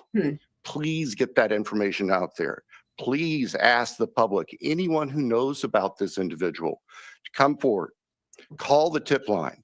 Yeah, this is what is so interesting, right? Though, because it's like, I mean, we all know why they're asking that, right? Because like they need to be able to try to flesh this out versus just the tip. Obviously, right? And remember, what did they keep saying? They made it sound from the get-go like the way they got to him was from the tip line. Man. Report anything you know about him to help the investigators and eventually our office and the court system understand fully everything there is to know about not only the individual, but what happened and why. Next, I'll introduce Colonel Ked Wells from the Idaho State Police. Thank you. Well, good afternoon. My name is Kedrick Wills. I serve as the director of the Idaho State Police and certainly want to express our appreciation for your attendance here today. These tragic murders took 4 young, vibrant lives from our community. Nothing we do can bring them back. The only thing that we can do in law enforcement to honor their memories that we know of is to bring this to a successful conclusion. This has been a very difficult time for the families, the university, the community, and the state of Idaho. However, it is also proven that communities come together in tough times. Certainly appreciate the support of the local community and our national audience that has been following us as our investigators have worked through this case. Our national I'm audience. thankful also to you, the media partners, who have helped keep this case in the forefront that generates the tips and we hope will continue to generate information that will help us to a conclusion of this proceeding. I'd like to express our appreciation on behalf of the Idaho State Police to Chief Fry, his leadership, and the entire Moscow Police Department for the way that they handled this from the very beginning. He directed the right people to the right positions that led us to this conclusion today. I've had the utmost confidence in this investigation and in Chief Fry, as well as in Mr. Bill Thompson and the Latah County Prosecutor's Office, who've been a great partner throughout this. Nothing has deterred the commitment of the investigators. I need to hear that part again. Helped keep this case in the forefront that generates the tips and continues what we hope will continue to generate information that will help us to a conclusion of this proceeding. I'd like to express our appreciation on behalf of the Idaho State Police to Chief Fry, his leadership, and the entire Moscow Police Department for the way that they handled this from the very beginning. He directed the right people to the right positions that led us to this conclusion today. I've had the utmost confidence in this investigation and in Chief Fry, as well as in Mr. Bill Thompson and the Latah County Prosecutor's Office, who've been a great partner throughout this. Nothing has deterred the commitment of the investigators who've worked on this case, regardless of the organization they represent. It's been very trying and very difficult, as you know, that it has been on those investigators as they do the tedious work that they're so good at doing. The partnerships is what's led here as well.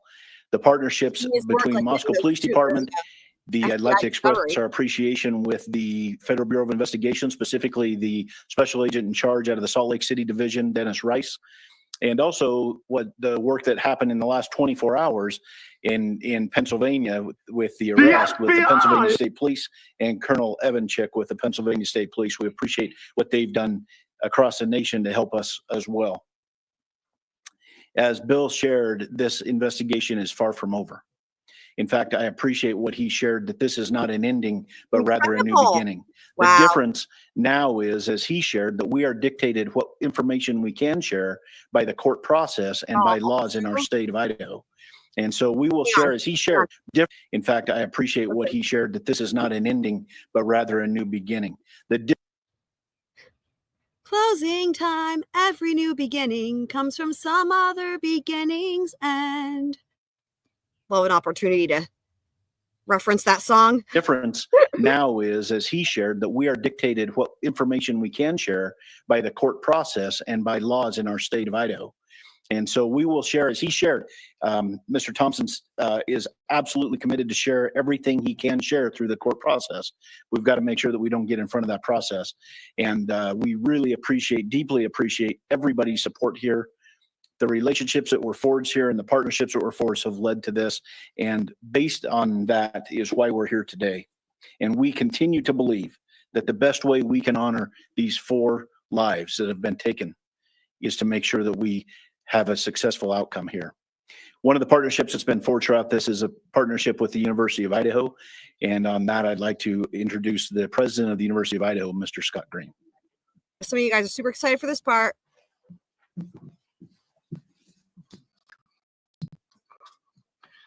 Thank you. Good afternoon. Scott Green, President of the University of Idaho. Anyone that takes a page out of Miss Becky's book, pun intended, and writes a book, I don't know, makes me question their thought processes there. Today's news and arrest is a welcome one. It's a relief to our university, our community, and our extended Vandal family. The outpouring of support over the past 6 weeks helped sustain us during the most trying time. It provided the strength that helped us navigate the international scrutiny visited on our students and employees. We are truly thankful for the compassion and acts of kindness shown to our community. Kindness is contagious, and it provided the light that reclaimed ground lost to evil and darkness. We first want to acknowledge and thank Governor Little for the early promise of financial support that enabled the university to secure our campus and focus on helping our students and our employees in the wake of the crimes. We also appreciate the Idaho State Police and the highly visible security presence that brought comfort and calm to a community shocked and confused by the senseless crimes. We never lost faith that this case would be solved and are grateful for the hard work of the Moscow Police Department and their law enforcement partners. Vast and committed FBI resources brought important expertise to this complex case. Across the board, dedicated, highly competent personnel worked this case to arrest. This crime has nevertheless left a mark on our university, our community, and our state. While we cannot bring back Maddie, Kaylee, Zaina, and Ethan, we can thoughtfully and purposefully carry their legacy forward in the work that we do. Our students come first, and that was proven each and every day of this investigation. We are committed to safely delivering the college town atmosphere, campus experience, and high-touch quality education for which the University of Idaho is known. With time, we will heal. We will move forward together, and we will remain Vandal strong. With that, I'd like to turn it back over to Chief Fry.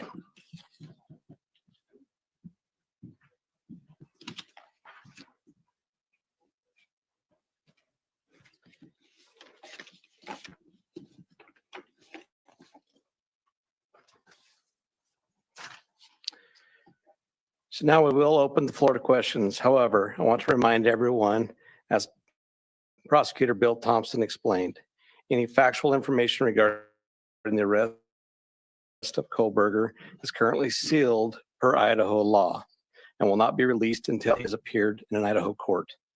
Please formulate your questions accordingly. I recognize there are a lot of questions, and I will try to answer as many of them as I can.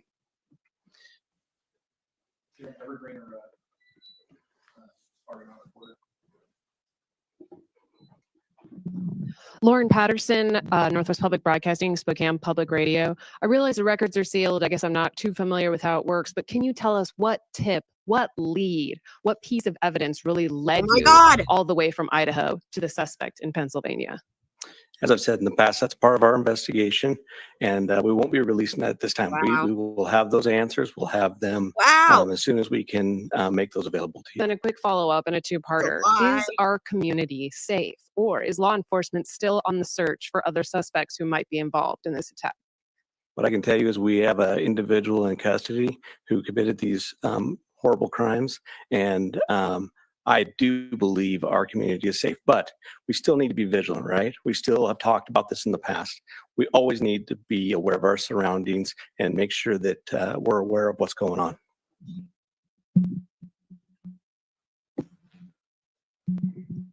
Hi, Chief.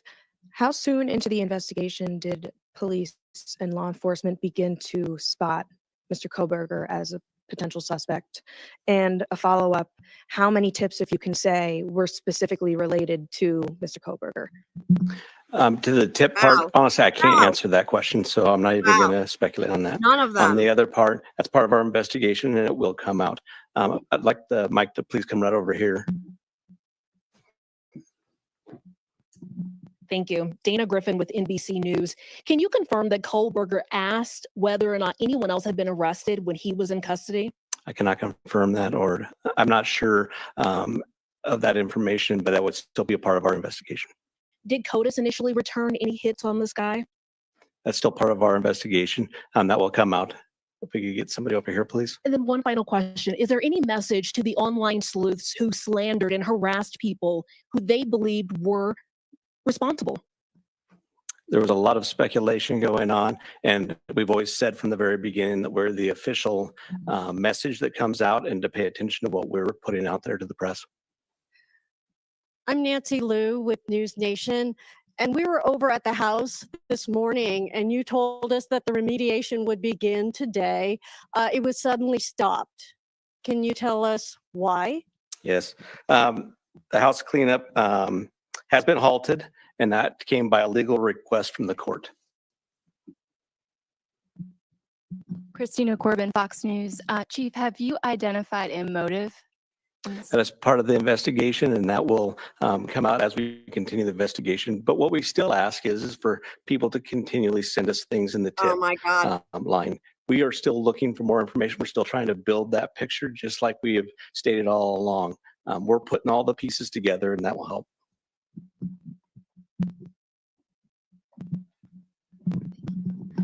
Chief Veronica Miracle with CNN. Any indication that the suspect knew the victims?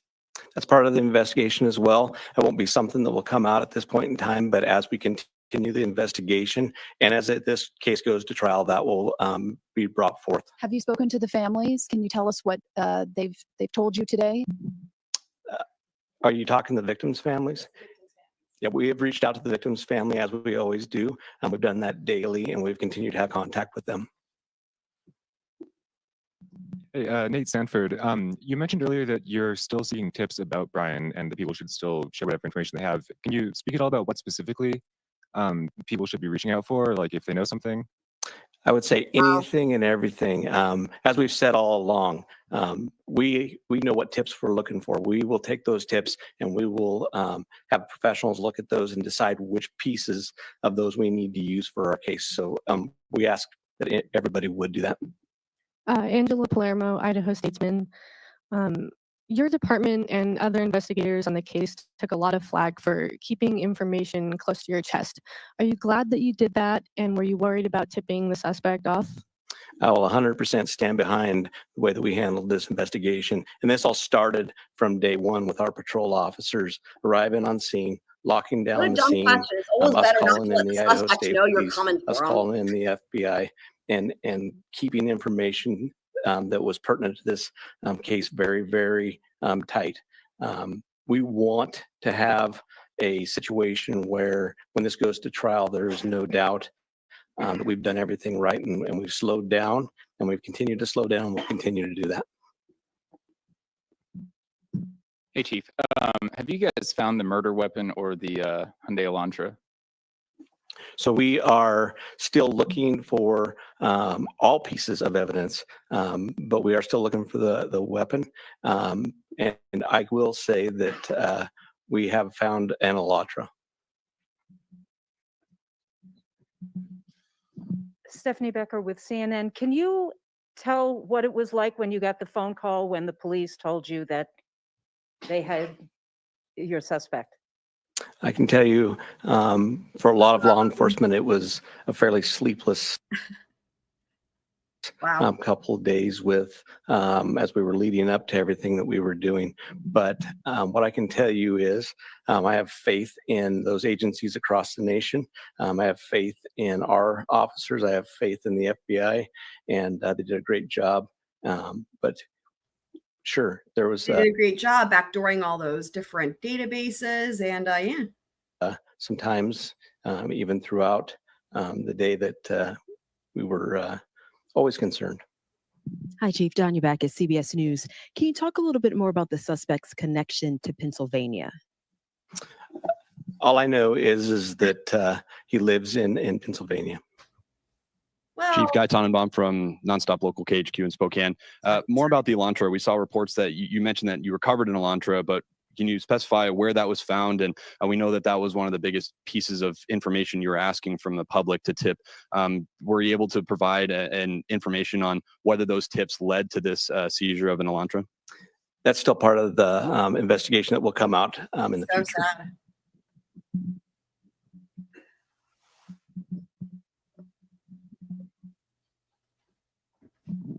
Chief Glenn Mosley, Idaho Public Radio here in Moscow. The additional police presence in town and on campus, semester's coming. Is that going to continue? You will continue to see state troopers in the area. You know, we're talking to Latah County as well. You will see a presence of us that we're always have up on campus. We have assigned officers to that. So you will continue to see a law enforcement presence. I'm going to take two more questions. Hi, Chief. Julie Scott, ABC News. Can you tell us if you eventually had a license plate number to the Elantra and how you tracked it to Pullman? That's still part of the investigation that will come out.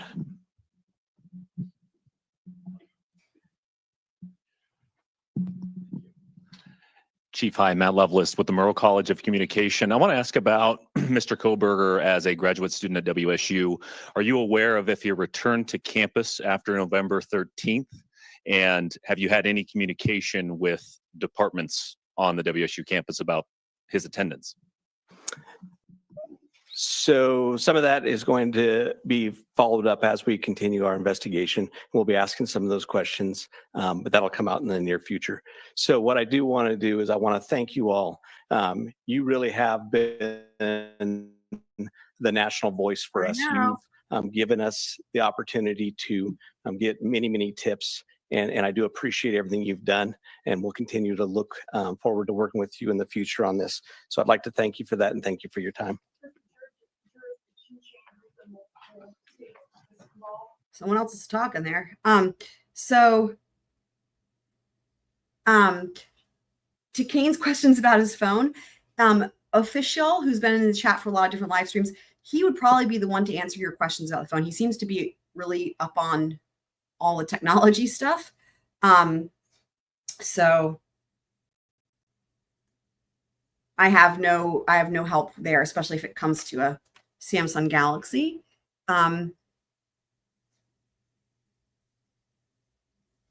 Google what now? Where is what? What? So, let me just see something real quick.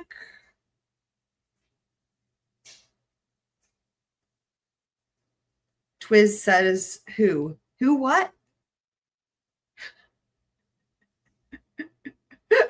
Anyway, so I think he's saying who's a Twiz pants, and that would be the Twiz, is the Twiz pants. That's really funny. Thought I could just Twiz it. So tonight, guys, we are back with Murdoch. And for anyone, aka Twiz, who doesn't know who Miss Becky is, we'll talk about that. We'll talk about Miss Becky. We'll do that tonight too. But we are in for a really exciting episode. We're going to get to the side of the road. We're going to get to the supposed drug addiction. We're going to get to Sunrise Rehab. We're going to get to the master timeline and all kinds of good stuff. Cousin Eddie opening the door. It's going to be really exciting. So y'all aren't going to want to miss that. And so we will be doing that tonight. I did check earlier for any more Karen Reed docs. The only thing I saw come out, which this is actually kind of a big deal, the First Circuit has already come out and denied her appeal. So, you know, I've not really been covering those federal documents or whatever, but you know, part of the issue with like, should they continue the trial or not, you know, and was dependent upon when they would get that answer, and they didn't know. So what I will say is they got an answer way sooner than they anticipated, right? Because that was part of why Judge Bev was like saying, and you know, not gonna maybe not gonna initially swear in the jury and whatnot. But all of that is a moot point now that that has already come out.